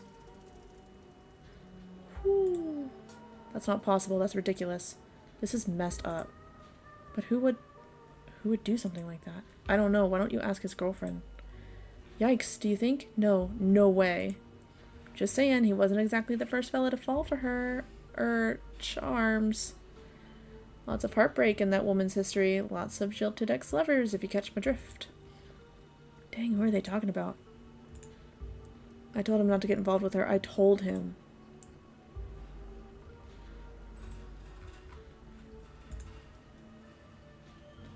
Interesting information. Who was he seeing? Whoa, now, if you don't know, there's no way I'm poking that wasp's nest. Forget we said anything. Yeah, I don't want to be next on the chopping block. Come on, don't dangle something like that. Look, I just don't want to cause any trouble. Enough people are losing their jobs as is. I've got mouths to feed. Losing their jobs, and in Sam Wayne's case, disappearing. We've already said too much. Come on, boys. Should we check in? Just as a heads up, the only group I still see out there is pretty close to the main office. It might still be worth talking to them, but I don't know if I can give you all that much of a warning if Tabitha comes out. Let's meet back up. Cool. Let's stay it safe. You're interrupted by a sudden movement out of the corner of your eye. A girl carrying a bundle of snacks pops through a hole in a fence and disappears over the crest of a hill. Hey, I think I just saw Rosalina. Wait, really? What is she doing here? She's doing a delinquency. A singular delinquency. We should go ask her. What should we do? I mean, we should go after her. What if she gets hurt? Can you imagine what Tabitha would do if she catches Rosalina here? Alright, I'm on my way. Ooh. Anything else crazy? I see a ditchling there. I did not see what that said. You rush over the hill to get your bearings. The sounds of active mining fade into the distance. Rosalina is nowhere to be found, but dusty footprints point towards a nearby mine. She didn't. I guess the old Maxwell place doesn't cut it as a secret hangout spot these days. But the Shaw mine? That place was shut down like 100 years ago. Oh, the Shaw mine? The one that collapsed? After a collapse that killed over 100 people. And here I thought Stella was going to be the one to drag me into an abandoned coal mine. I guess we should go after her, right? Yep. Yeah, let's head in before someone gets hurt. Well, you sure you want to tag along, Neeks? Katnip and I can handle this on our own. Yeah, I'm sure. As much as I hate confined spaces, I'm not about to let Rosalina get hurt in there. Even if it means I have to go underground. Oh, poor Kanika. Stella and Kanika disappear into the mines. Before you follow, you briefly wonder if you should let Tabitha know about this. I feel like that's important.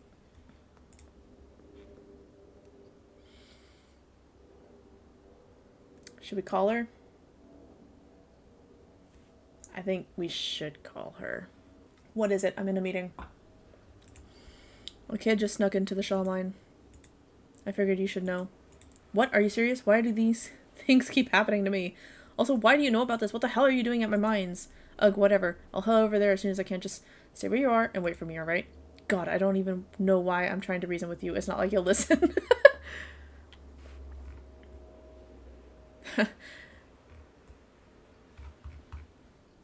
I called you as a courtesy, but I'm not going to wait around for you. I swear to God.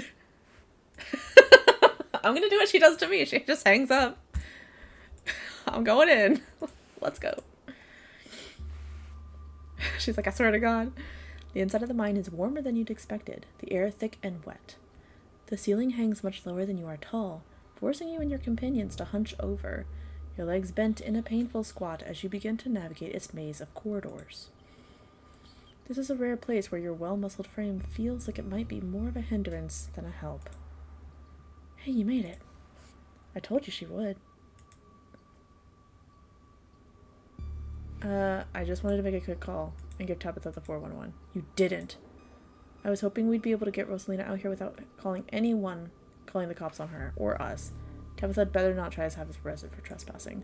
Oh, I wouldn't worry about her calling the cops. I've snuck into the mine dozens of times and she's never called the cops on me. That's because you two have a weird thing. I'm pretty sure Tabitha actively hates me, and believe me, the feeling is extremely mutual. Well, what matters is the gang's all here. We'll find Rosalina in no time. I'm sorry, Kanika, but I do think this is of danger. We'll see this through and we'll see what happens. But I think I made the right call. The deeper you progress into the mine, the heavier the air becomes. Coal dust hangs in the thick clouds around you, even though this place was abandoned over a century ago. Jesus, it's cramped down here. Does anyone else's chest feel tight? I certainly can't say I'm one for dark and stuffy places. This seems much more suited for a cat, if I do say so myself. Yeah, abandoned mines are way more claustrophobic than people expect them to be, and this one's real bad. You know, because of the child miners. Or should I say, the minor miners. Kanika visibly shudders. Okay, I'm not superstitious, but if there's one way to make sure you get haunted, it's cracking jokes about a dead child laborers while walking on their graves. I agree with Kanika on this one. What can I say? I do my best to tempt the spirits wherever I go. That's not a good thing, Stella. I actually snuck down here a few times to try and get some good footage, part of my ghost hunting phase. Jesus, Stella, the things you do for your viewers. Did you find anything? I wish. If any place in Scarlet Hollow was actually haunted, it'd be this mine, hands down. But all I got was dust in my lungs and a couple of false alarms. Stella pauses as sound rushes overhead. Oh my God, what was that? The mine's going to collapse and we're all going to die here, aren't we? That's just how wind sounds down here. You sound so disappointed. It just brings back memories of my last foray into these depths. Every time I thought I'd finally found a spooky ghost, there wound up being a very unghostly explanation. Like local wildlife, for instance. Stella turns her flashlight up towards an alcove overhead. Say, what's the big idea? Yeah, we were sleeping here. Shut that light off, you nosy bastards. I am so sorry for my companion. Stella means well, I assure you. Those guys got me real good last time I was here alone. I'm sure you're quite worried about me after my behavior last night, Katnip. Oh, that's Gretchen, sorry. I'm sure you're quite worried about me after my behavior last night, Katnip, but let that interaction be assurance that my temper is most wholly under control. I wouldn't dare venture away from the safety of my Stella's arms in a horrible place like this. Oh my god, are there bats down here? I'm going to get rabies, aren't I? I'm going to get rabies and die in a mine collapse. You holding up okay, Neeks? Yeah, sorry, I'm just a little on edge. Kanika is stopped mid-sentence by a thunderous knock echoing from deeper in the mine. Okay, what was that? That was death. Of that I am certain. That was... I have no idea what that was. Did that sound like knocking to you guys? We should hurry and find Rosalina. Sorry, I wonder if the sound is Tommy knockers. Okay, no, Tommy knockers are not real. They're not allowed to be real. Are you trying to give me a panic attack? I'd love to spend some extra time poking around down here. Maybe it's got something to do with the mystery. The three of you are interrupted by a second, much less distant sound of a can being popped open. Okay, now that wasn't Tommy knockers. It came from this way. Follow me. You and Kanika follow Stella further into the mine. You breathe a sigh of relief as the tight passageways give way to a small cavern. We're gonna save it right here. A group of teens turns and stares at you with annoyance. Hey, what the hell are you doing in here? Hoodie girl, what the hell are you doing in here? You creeps, are you stalking us? Plaid girl, I guess her. Yeah, creeps. I just said that, Alexis. If I wanted an echo, I'd yell into the Grand Canyon.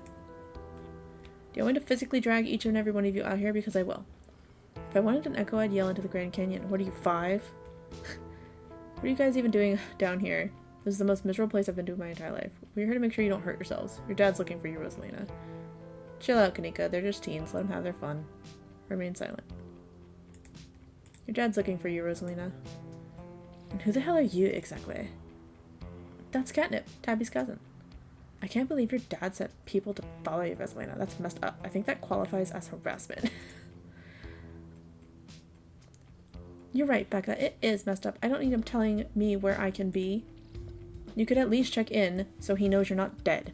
He loves you and worries about you. He's really not asking for much. Don't you kids have school tomorrow anyways? It's fall break, says everybody. And we're not kids, says Becca. Yeah, we're teens. Children. You're children. Young pups these days, absolutely no respect for their elders. I think that's like most teens, though. In every generation ever. Are those canned strawberry margaritas? Where did you even get those? The teens avoid eye contact. Miles tries to melt into the cavern wall. Oh no, I know that isn't you, Miles. That it had better not be you. Yeah, whatever, it's me. What are you even doing here?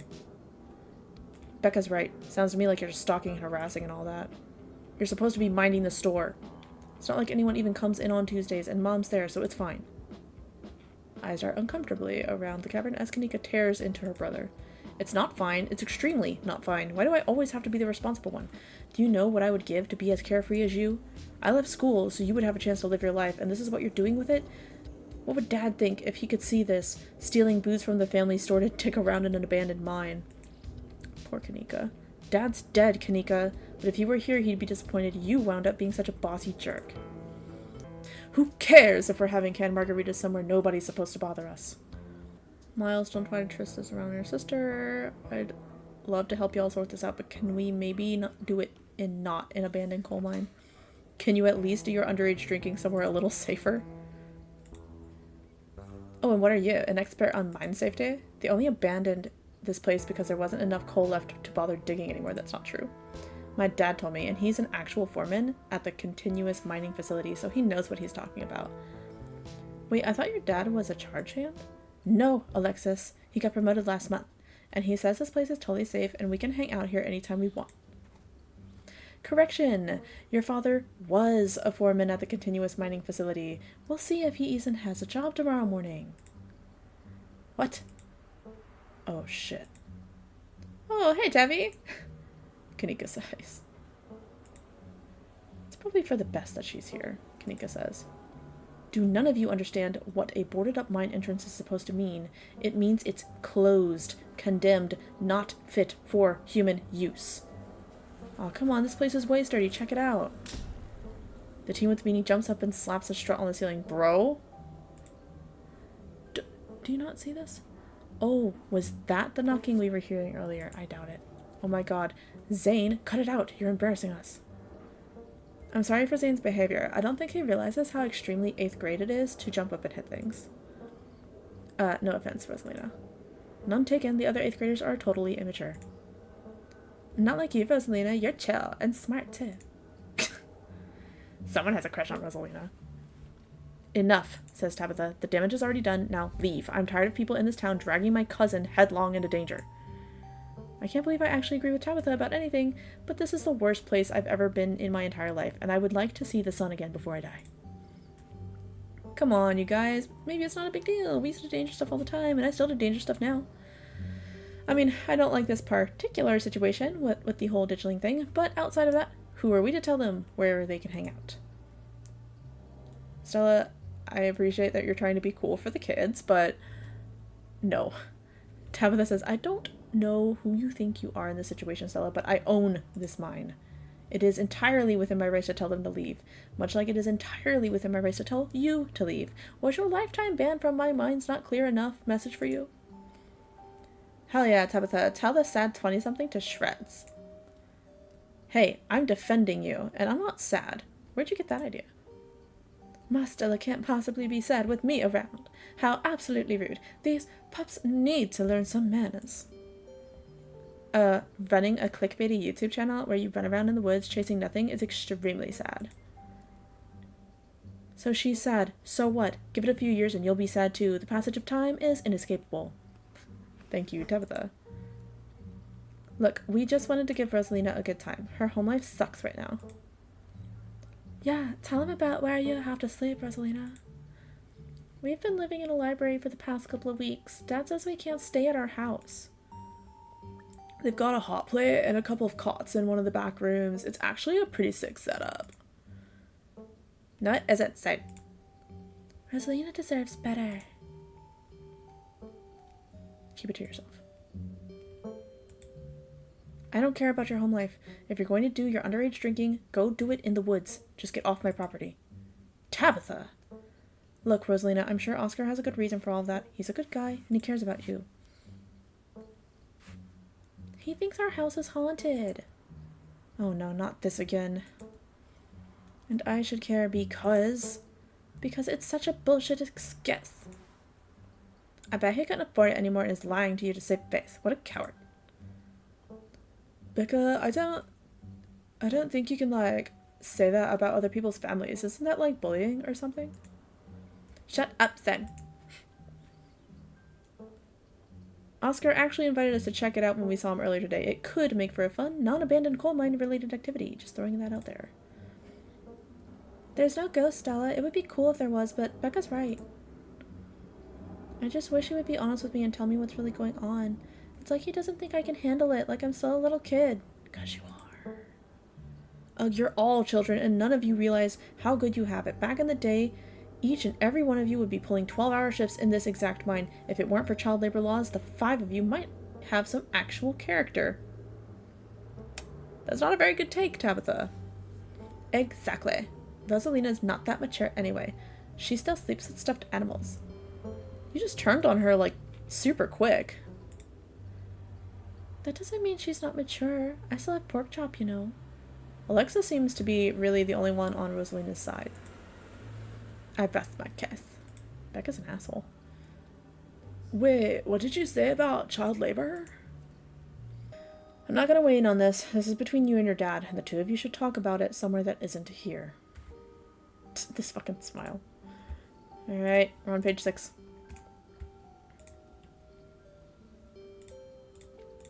I couldn't agree more. Yeah, if Rosalina's house is haunted, we should break in and, like, ghost bust it or something. That sounds pretty rad to me. Whatever gets you delinquents out of my mind. Oh my god, say, you can't ghost bust if there is no ghost. Also, Rosalina lives there. She can't break into her own house. I love how Miles only just now pipes up. There's no ghost that you know of. I bet we can figure out how to bust it if it's actually real, and if it isn't real, well, problem solved. You know what, Rosalina? You can always stay over at my house until Stella ghost busts your place. We have a finished basement with a pillow couch. Why are we talking about this like it's a thing? It's not a thing. There are no ghosts. I don't care, and I can't believe I've wasted this much time trying to argue with children. I'm washing my hands of this and calling the cops. Feel free to leave before they show up. You hear that, Miles? We're leaving. I suggest the rest of you kids leave this empty mine before someone gets black lung, or gets crushed by rocks, or meets any one of many terrible fates people tend to meet in abandoned mines. Please, let's get everyone out. That wasn't me, I swear. Then what was it? Come on, Stella. Didn't you have a whole list of perfectly natural explanation for scary mine noises? It's Tommyknockers for sure. I know this isn't the way we came down here, but we gotta check it out. Stella. I know, but weird stuff's been happening around here the past few days. What if this is our chance to get an actual solid lead? The stakes couldn't be higher. You have no sense of self-preservation. I want you out of here, Stella. Come on, Tabby, you can come along too. If you guys are going after something spooky, count me in. Nobody is going deeper into the mine. Nobody is staying in the mine. You're all leaving. Please listen to Tabitha before my heart gives out. It'll be fun, Neeks. It will not. Wait a second. Where'd 3 of you run off to? Are you kidding me? Unbelievable. Wow, Kanika, maybe if you weren't still scared of the dark or whatever, you would have noticed them sneak off. I noticed them sneak off and, like, I've been zoning out the whole time we've been here. I kind of like how, like, chill and nonchalant Miles is. He's kind of a little... he's kind of a little jerk, but, like, I don't know, like, the most little brothery kind of jerk. You know what I mean? It's very much little brother. Ugh, they must have squeezed through the child-sized tunnel. Dang, I've always wondered where that goes. I've never been able to get these hips through there. It's probably for the best, dear. Stella, stop sneaking into my mines. Please, I'm literally begging you. If only all the tunnels down here were wide enough for adults, we could already be done with this little mess, but no, there just have to be remnants from a bygone era. Didn't you just talk about how child labor was the good old days a minute ago? I was trying to get you to leave my mine. Becca's head pops out from the tunnel's entrance. We are not about to let you come in here and ruin our good time. The mine is safe. I've been here a million times. Yeah, if Becca says we're safe, then we're totally safe. Whatever. Come on, you two. I know a cool spot this way. Okay, I think I know where that tunnel rejoins the rest of the mines. I'll go look for them, and I want each and every one of you to take note of the fact that I'm doing that. If those idiots get themselves lost and die, I'm not letting their families sue me into the ground. Are those really your priorities right now? Yeah. Do you have a problem with that? I want the rest of you out of my mind. Except for you, Katnip. I'm not letting you out of my sight. Yeah, sure. I could never fit in that tunnel anyways. They have crossed a barrier that I cannot, so my tie here is up. But only because Stella promised me a ghost hunt tomorrow. Whatever, I still have to do my dailies anyway, and the service down here sucks. I will happily escort you two knuckleheads out. Why is Stella's face like puppy dog? No, you are not about to weasel your way into this, Stella. That's why it's like a puppy dog. Aw, come on, Tabby. I've been down here a ton. I can totally help out. Sigh. Ugh, there's no getting rid of you, is there? Fine, I won't waste my time arguing. Okay. I feel like this is dangerous. I feel like... Okay, before we continue. I feel like these are Tommyknockers. I feel like the mine is about to collapse, and we need to get these girls out of here before it does. Alright, what's the point of going after them? They don't want to listen to us. We could all just leave. Do I have to come with you, Stella? Don't push Tabitha's boundaries. Tabitha, don't push Stella away. I'm not getting in the middle of this. Do I have to press explorers?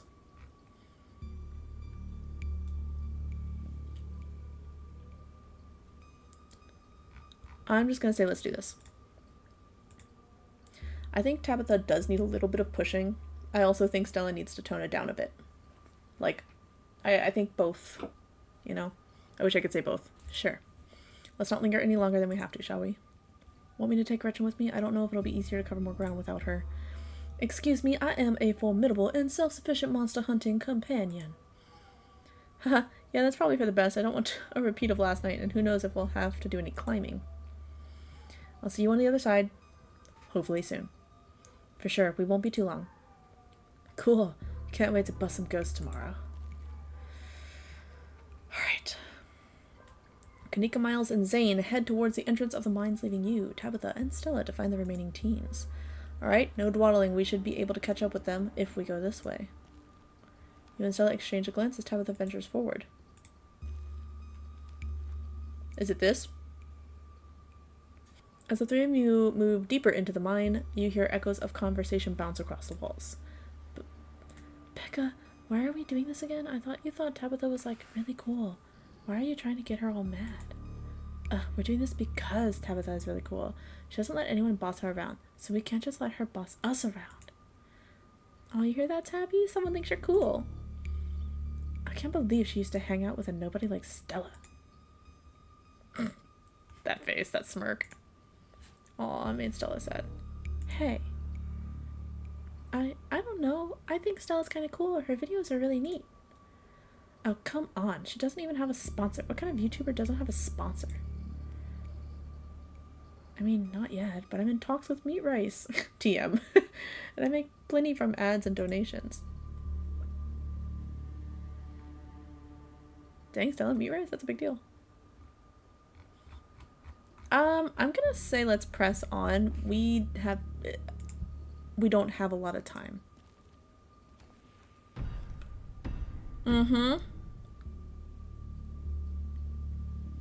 Telling you, man, they're fucking Tommy knockers. Is it just me, or are those knocking coming from the same direction as the kids? It's not just you. Okay, that knocking is starting to freak me out. Says Rosalina. Calm down, Rosalina. It's just mine sounds. Did you guys see that? No, it was just a shadow. There's no reason to get freaked out. I saw it. Shut up. There's nothing down here. Stop trying to scare me. Are we sure the tunnel they went through is going to meet back up with us? What did they see? Tommy knockers. Ooh.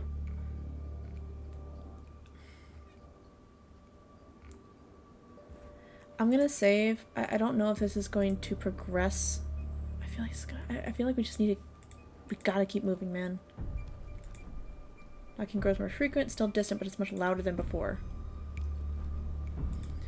The tunnel ends abruptly in front of you. A century-old ladder is the only way forward. In the darkness beyond, you can still hear the echoes of terrified teens, their panicked arguing, bouncing down the pitch-black corridors. And here we are. The tunnel they crawled through passes through the chamber below. Shouldn't be hard to find them once we get down there. I've never been this far in. Congratulations, Stella. You got what you wanted.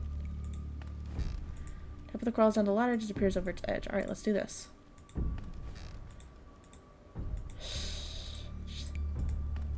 Seems like such a bad idea. Whoa, wait. I'm pretty sure this is the way back. Come on. Pretty sure? I thought you'd been down here before. Okay, maybe I didn't get this far in, but whatever. It doesn't matter. I definitely remember the way out. Hurry, if you don't want to be down here anymore. I think it was actually this way. Oh, shut up. No one even wanted you to come with us anyway. I knew Becca wasn't. Becca! Yep, there it was, alright. Good thing they're so damn loud. Sounds like they're really lost. The voices around you, those of teens and your companions, sound odd. Distant.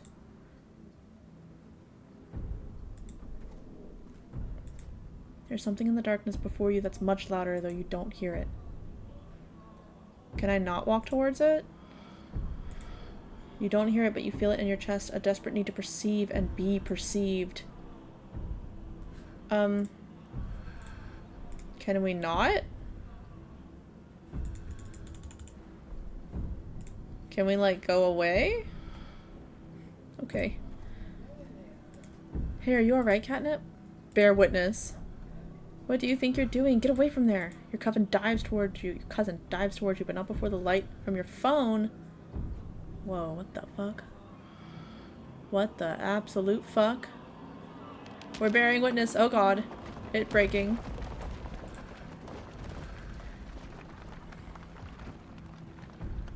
Katnip, are you alright? Oh, thank God. You're alive. It looked like you had a seizure or something, and then you and Tabby just conked out. Both of us did. I'm fine, ugh. You can barely open your eyes. You're not fine. Neither of you move a muscle. I don't want you straining yourselves while you're still recovering from whatever that was. I'm going to get you both some help. I'll be back soon, I promise. Don't die on me. You'd fade back out of consciousness as your companion clambers out of the pit, intent on your rescue. Oh, fuck. You raise up on your elbows, head still swimming from the visions, your surroundings coming back into focus. Your head throbs as the knocking continues, now magnitudes more intense than ever. They were all around her, she didn't notice. Can only we perceive them? Through it, you once again hear the panicked voices of bickering teenagers echoing down the store corridors. Becca, you're just getting us more lost. It's this way. If you're so sure, then why don't you just leave? I can't believe I let Alexis talk me into inviting you in the first place. Becca, I'm just trying to help. I said go. Okay, I will. Alexis, you don't have to go with her. You know that, right? Pick a side, Alexis. I'm sure Becca knows where we're going. She wouldn't just lie. Sorry, Rosalina. The increasingly desperate voices of the teens are drowned out by the thunderous knocking. You can practically feel the ground shake beneath you. You can almost see the walls vibrate with the intensity of the hellish sound. God, that knocking is not helping my headache. What the hell just happened? I had some sort of vision. Did you see it too? There's gotta be fumes or something down here. It's an old mine. These places are death traps. We're probably just hallucinated. Are you literally gaslighting me? No, I don't think so. I think she's scared. And she's just trying to let it go. We need to get out of here. Rosalina appears in the passageway to your left. She's out of breath and it looks like she's been crying. Oh. I'm so sorry I snuck off like that. I just wanted Alexis to think I was cool. The entire cavern shakes with the sound of rockfall. I don't know what the hell is up with that knocking, but that is the sound of a mine collapse. Quick, up the ladder, both of you. Wait, Becca and Alexis are still down there. You can't just leave them here. I know which way they were going. They'll listen to you this time, I promise. Do you have a death wish, little girl? This isn't a movie. The best thing we can do is help those girls right now is to not be buried alive ourselves.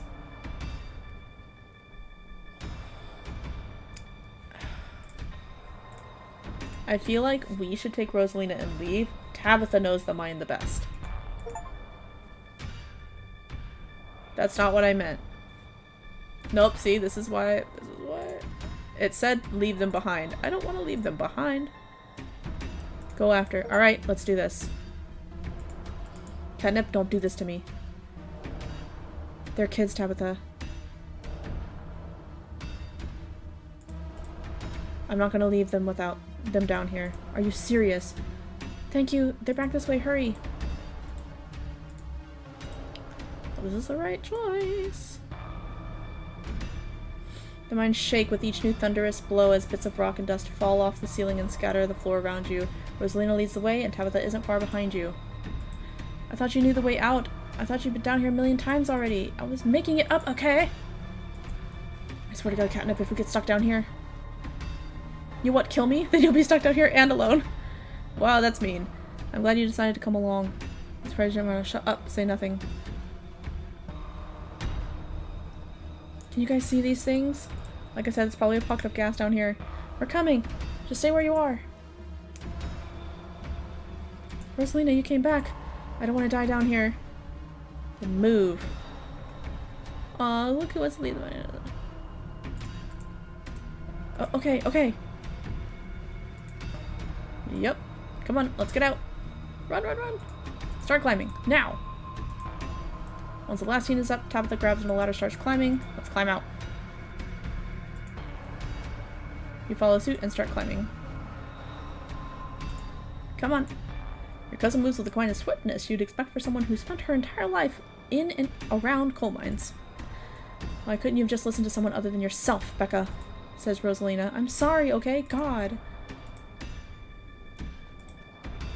You push forward, your burning muscles giving way to pure adrenaline. To your horror, you can see cracks forming on the walls of the tunnel. Oh god. Come on, we've got to go faster, says Alexis. We're almost there. I can see the entrance, says Rosalina. Your surroundings quake as the mine collapses around you. And then the knocking fades and you feel safe, having arrived back at the entrance in one piece. No! What the fuck? What the fuck? Rosalina, are you okay? Clearly she's not okay, idiot. Shut up, Becca. It was your idea to go down there in the first place. This is your fault. Shit, why? Why did this have to happen? Okay, the knocking stopped at last. At least, all of you stay exactly where you are. I'm going to make some calls. Cough. This really hurts. Stella and Kanika popped their heads through the mine entrance. Tabitha just stormed out of here, are you? Oh my god. Rosalina, can you hear me? We're gonna get you out of here, okay? Stella already called an ambulance. But that means the cops are gonna come. They're gonna know I was drinking. They're gonna know we went there to drink, right? Becca, that doesn't matter. If my dad finds out, he'll kill me. He can't know. Maybe you shouldn't have done it then. In a panic, Becca runs for the entrance and pushes her way through. What a jerk.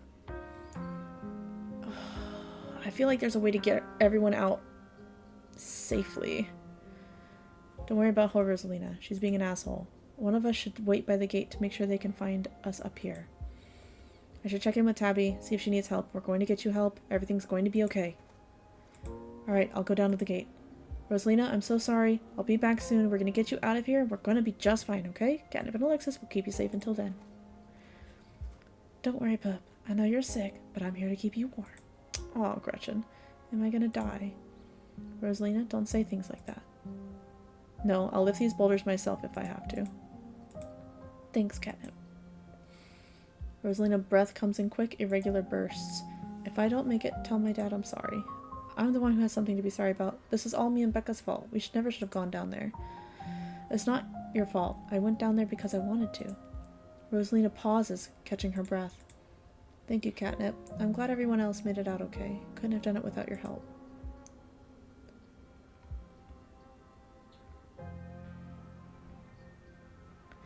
You should stop hanging out with Becca. She bullied both of you into doing things you don't want to do. Whatever happens tonight, you should remember it, Alexis. That's why you shouldn't drink underage. No. You're very mature for your age. Worrying about others at a time like that. You're more brave than a lot of adults I know. It's true, Rosalina. You're really brave. Braver than I am. And smarter. If I hadn't stuck with Becca, maybe, I don't know, maybe it would have been different. It's just not fair that this happened to you. You're the nicest person I know. Rosalina? Still awake, it just hurts like hell.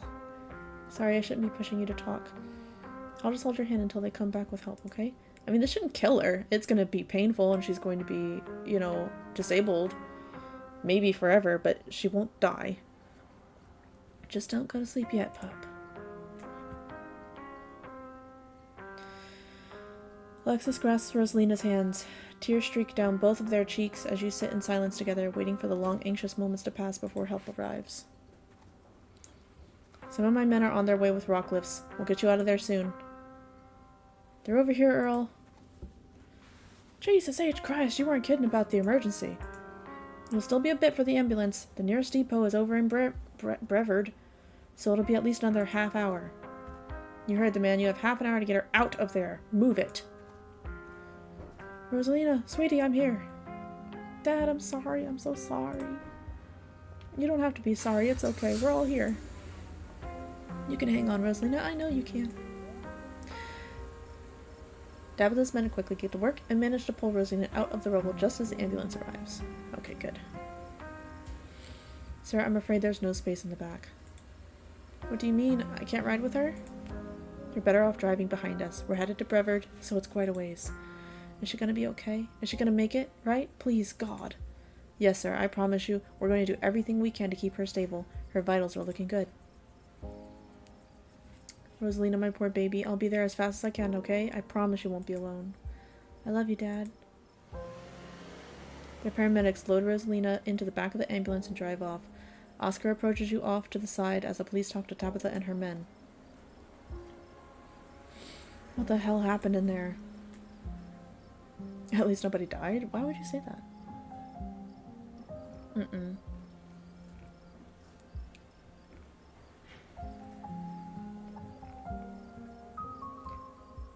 Honestly, that Becca girl is a terrible influence is what happened.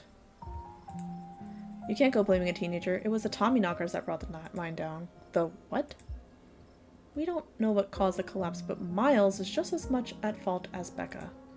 No, this was no teenager's fault. It's a parent's job to make sure their kids don't deliberately put themselves in these situations. Rosalina was mad at me, and instead of fixing the thing that was driving her away, I just ignored it. This is my fault. No, I disagree. It's pretty normal for a lot of teens and their adult parents to kind of butt heads as the teenager starts to grow up, and they're kind of in this weird flux between childhood and adulthood. The person bullying and gaslighting and like manipulating her friends, that she quickly turns on, by the way, into a very dangerous mine after being told the mine is dangerous and can collapse, that can do it. I'm the parent here. I'm sure she thinks I'm making things up about our house being haunted, but I've seen things that I can't explain, and it's only gotten worse over time. My offer still stands to check it out for you, once we're back from the hospital, that is. Thanks, Stella. That means a lot. I've gotta go. Mr. Gutierrez, is it okay if I come too? I want to be there for her. Of course, Alexis. It'll be good for her to see a friendly face. Alexis seems nice. The two of them head over to Oscar's car and drive off.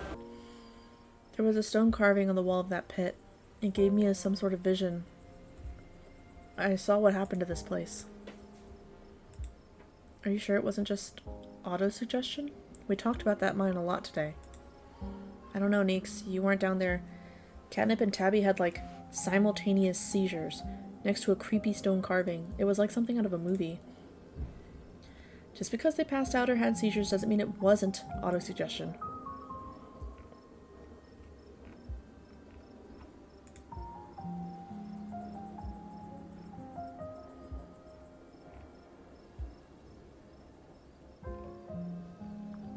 Everything that happened down there is centered around that main chamber where I saw that carving.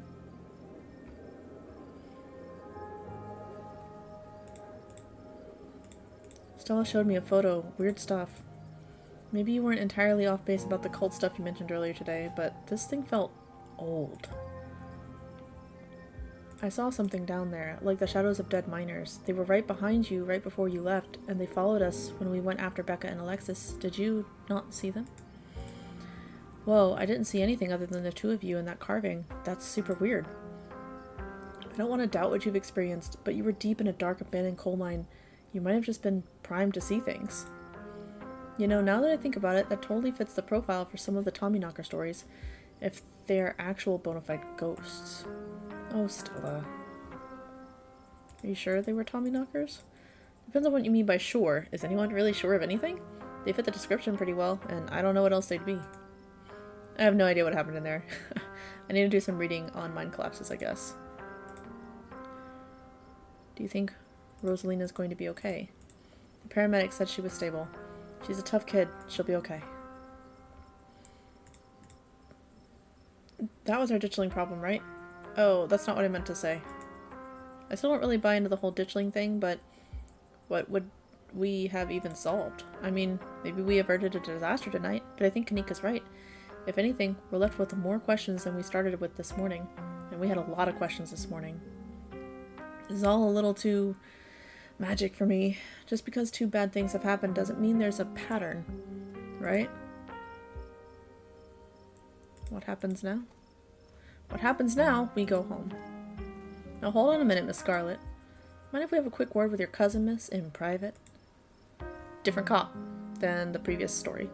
Okay, fine, just make it quick, and don't you dare try and pull anything on her. She did nothing wrong here. Ladies, I'm afraid that means you too. Don't you need to talk to us? We witnessed this too. Oh, sure, but that can wait. We know where to find y'all. Fair, I'm like all over the place. I'm Sheriff Hugby, and this is Deputy Derrickson, but you can call me Earl. Pleased to make your acquaintance. Derrickson's much nicer. Welcome to Scarlet Hollow. Hope this little accident hasn't colored your perception of the place. Lovely place to live, if you ask me. Lovely indeed. Now, Sheriff Hugby, don't you think it's a mite odd that these teens found themselves in an old abandoned mine on the very property Katnip's family happens to own? And don't you think it's even a mite bit odder that Katnip happened to be in there with them at the time of said collapse? I'd be lying if I said it weren't peculiar, though I'm sure you're an upright citizen, Katnip, and all of this is surely an unfortunate coincidence.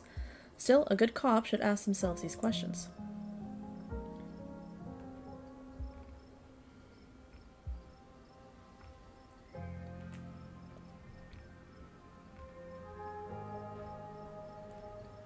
We saw some teens sneak into an abandoned mine, so we went after them. We were just trying to do the right thing. Of course, very noble of you. Pardon our questions. Just trying to gather all the facts, you see. Just being thorough. Our duty as officers of the law. Well, if there's nothing more you can tell us, I suppose we'll let you go on about your evening, but we may be in touch. Have a good one. I guess I could have asked about Wayne, but...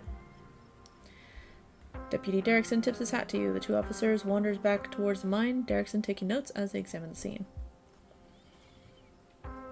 You make your way towards Stella and Kanika. I just can't believe it. I left them behind in there to get help. Is it my fault, Neeks? Stella, no, you did your best. It's not your fault. Oh, hey, I guess the cops are done with you. What, are they gonna take you in for being present at an accident? Sorry if they gave you a hard time. Small-town cops, you know. Always blame everything on drifters. Even acts of God, I guess. Excellent. You didn't get arrested. Now come on, let's get back to the estate. I'd like to get some rest before I have to deal with the fallout of everything that happened tonight. I'll see you tomorrow, okay, Katnip? Excuse me, Just stop trying to get my cousin killed, Stella. Come on, let's go. Tabitha starts walking to her car, pulling you by your arm. I can walk to the car on my own. Are you kidnapping me? I'll text you when we're back. Tabitha doesn't say a word as the car cuts along the darkened road. You try to keep an eye on the surrounding wilderness as she drives, wary of what may lurk behind the tree line. How are you holding up? Poorly, but I'd really rather we didn't get into it. Sorry about today.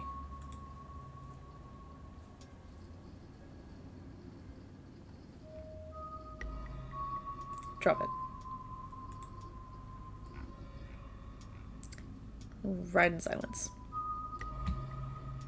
Your eyes wander back to the tree line as you and Tabitha slink back into silence.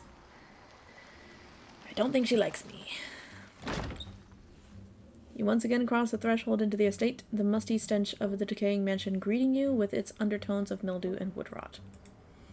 Well, this day was a lot more stressful than it needed to be, and I'm sure it's the precursor to a horrifically stressful week. I'm going to bed. I suggest you do the same.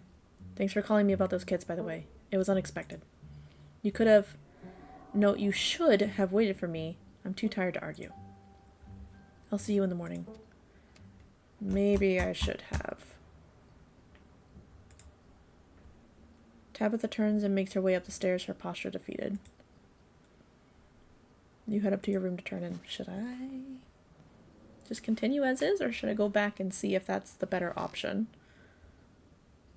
I might just end up playing this game all over again and, like, do, like, jump cuts and, like, cut to the different things. You know what I mean? You collapse in Tabitha's dusty guest bed, your head empty of thoughts. After your time in the shell mine, you barely even notice the dust.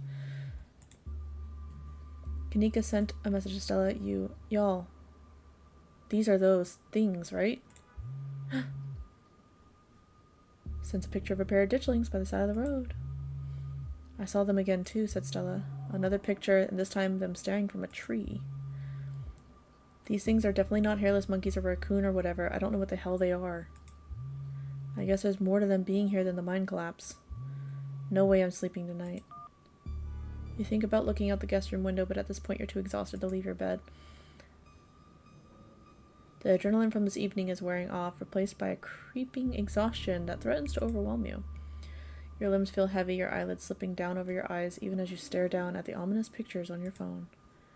If it weren't for the pit of dread balling in your stomach, you would almost feel comfortable as you settled in between the covers, your tired bones sinking into the decrepit mattress. When you close your eyes, you see Rosalina's face twisted with pain, staring up at you with tear-streaked cheeks, trapped by powers beyond her control, terrified of what her now uncertain future would hold. I'm sorry? Your eyes shoot back open, your heart pounding as the door to your room swings open. Oh, fuck. It's just Frou-Frou? It's just Frou-Frou, thank God. Frou-Frou can open doors? I didn't know what told me that Frou-Frou could open doors. It's just the cat. It's always just the cat. Don't read into don't read into this. The woman kicked me out. I just want a warm place to sleep. It's nice to see another living being, even one as unfriendly as Tabitha's cat. The comfort of her presence sets your mind at ease, and you finally slip into a deep sleep.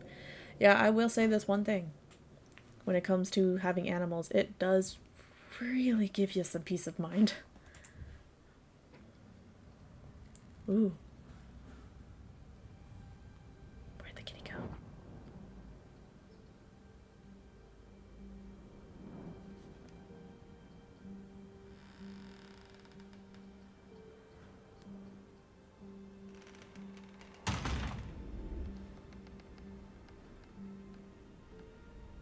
God, the artwork is so good.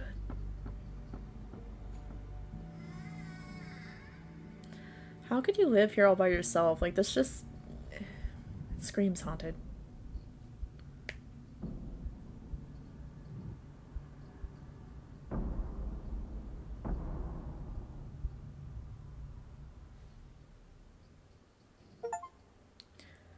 Finished episode talk to animals. Finished episode 2. I'm sorry. Does that mean that the house is going to collapse? I have a feeling the house is going to collapse.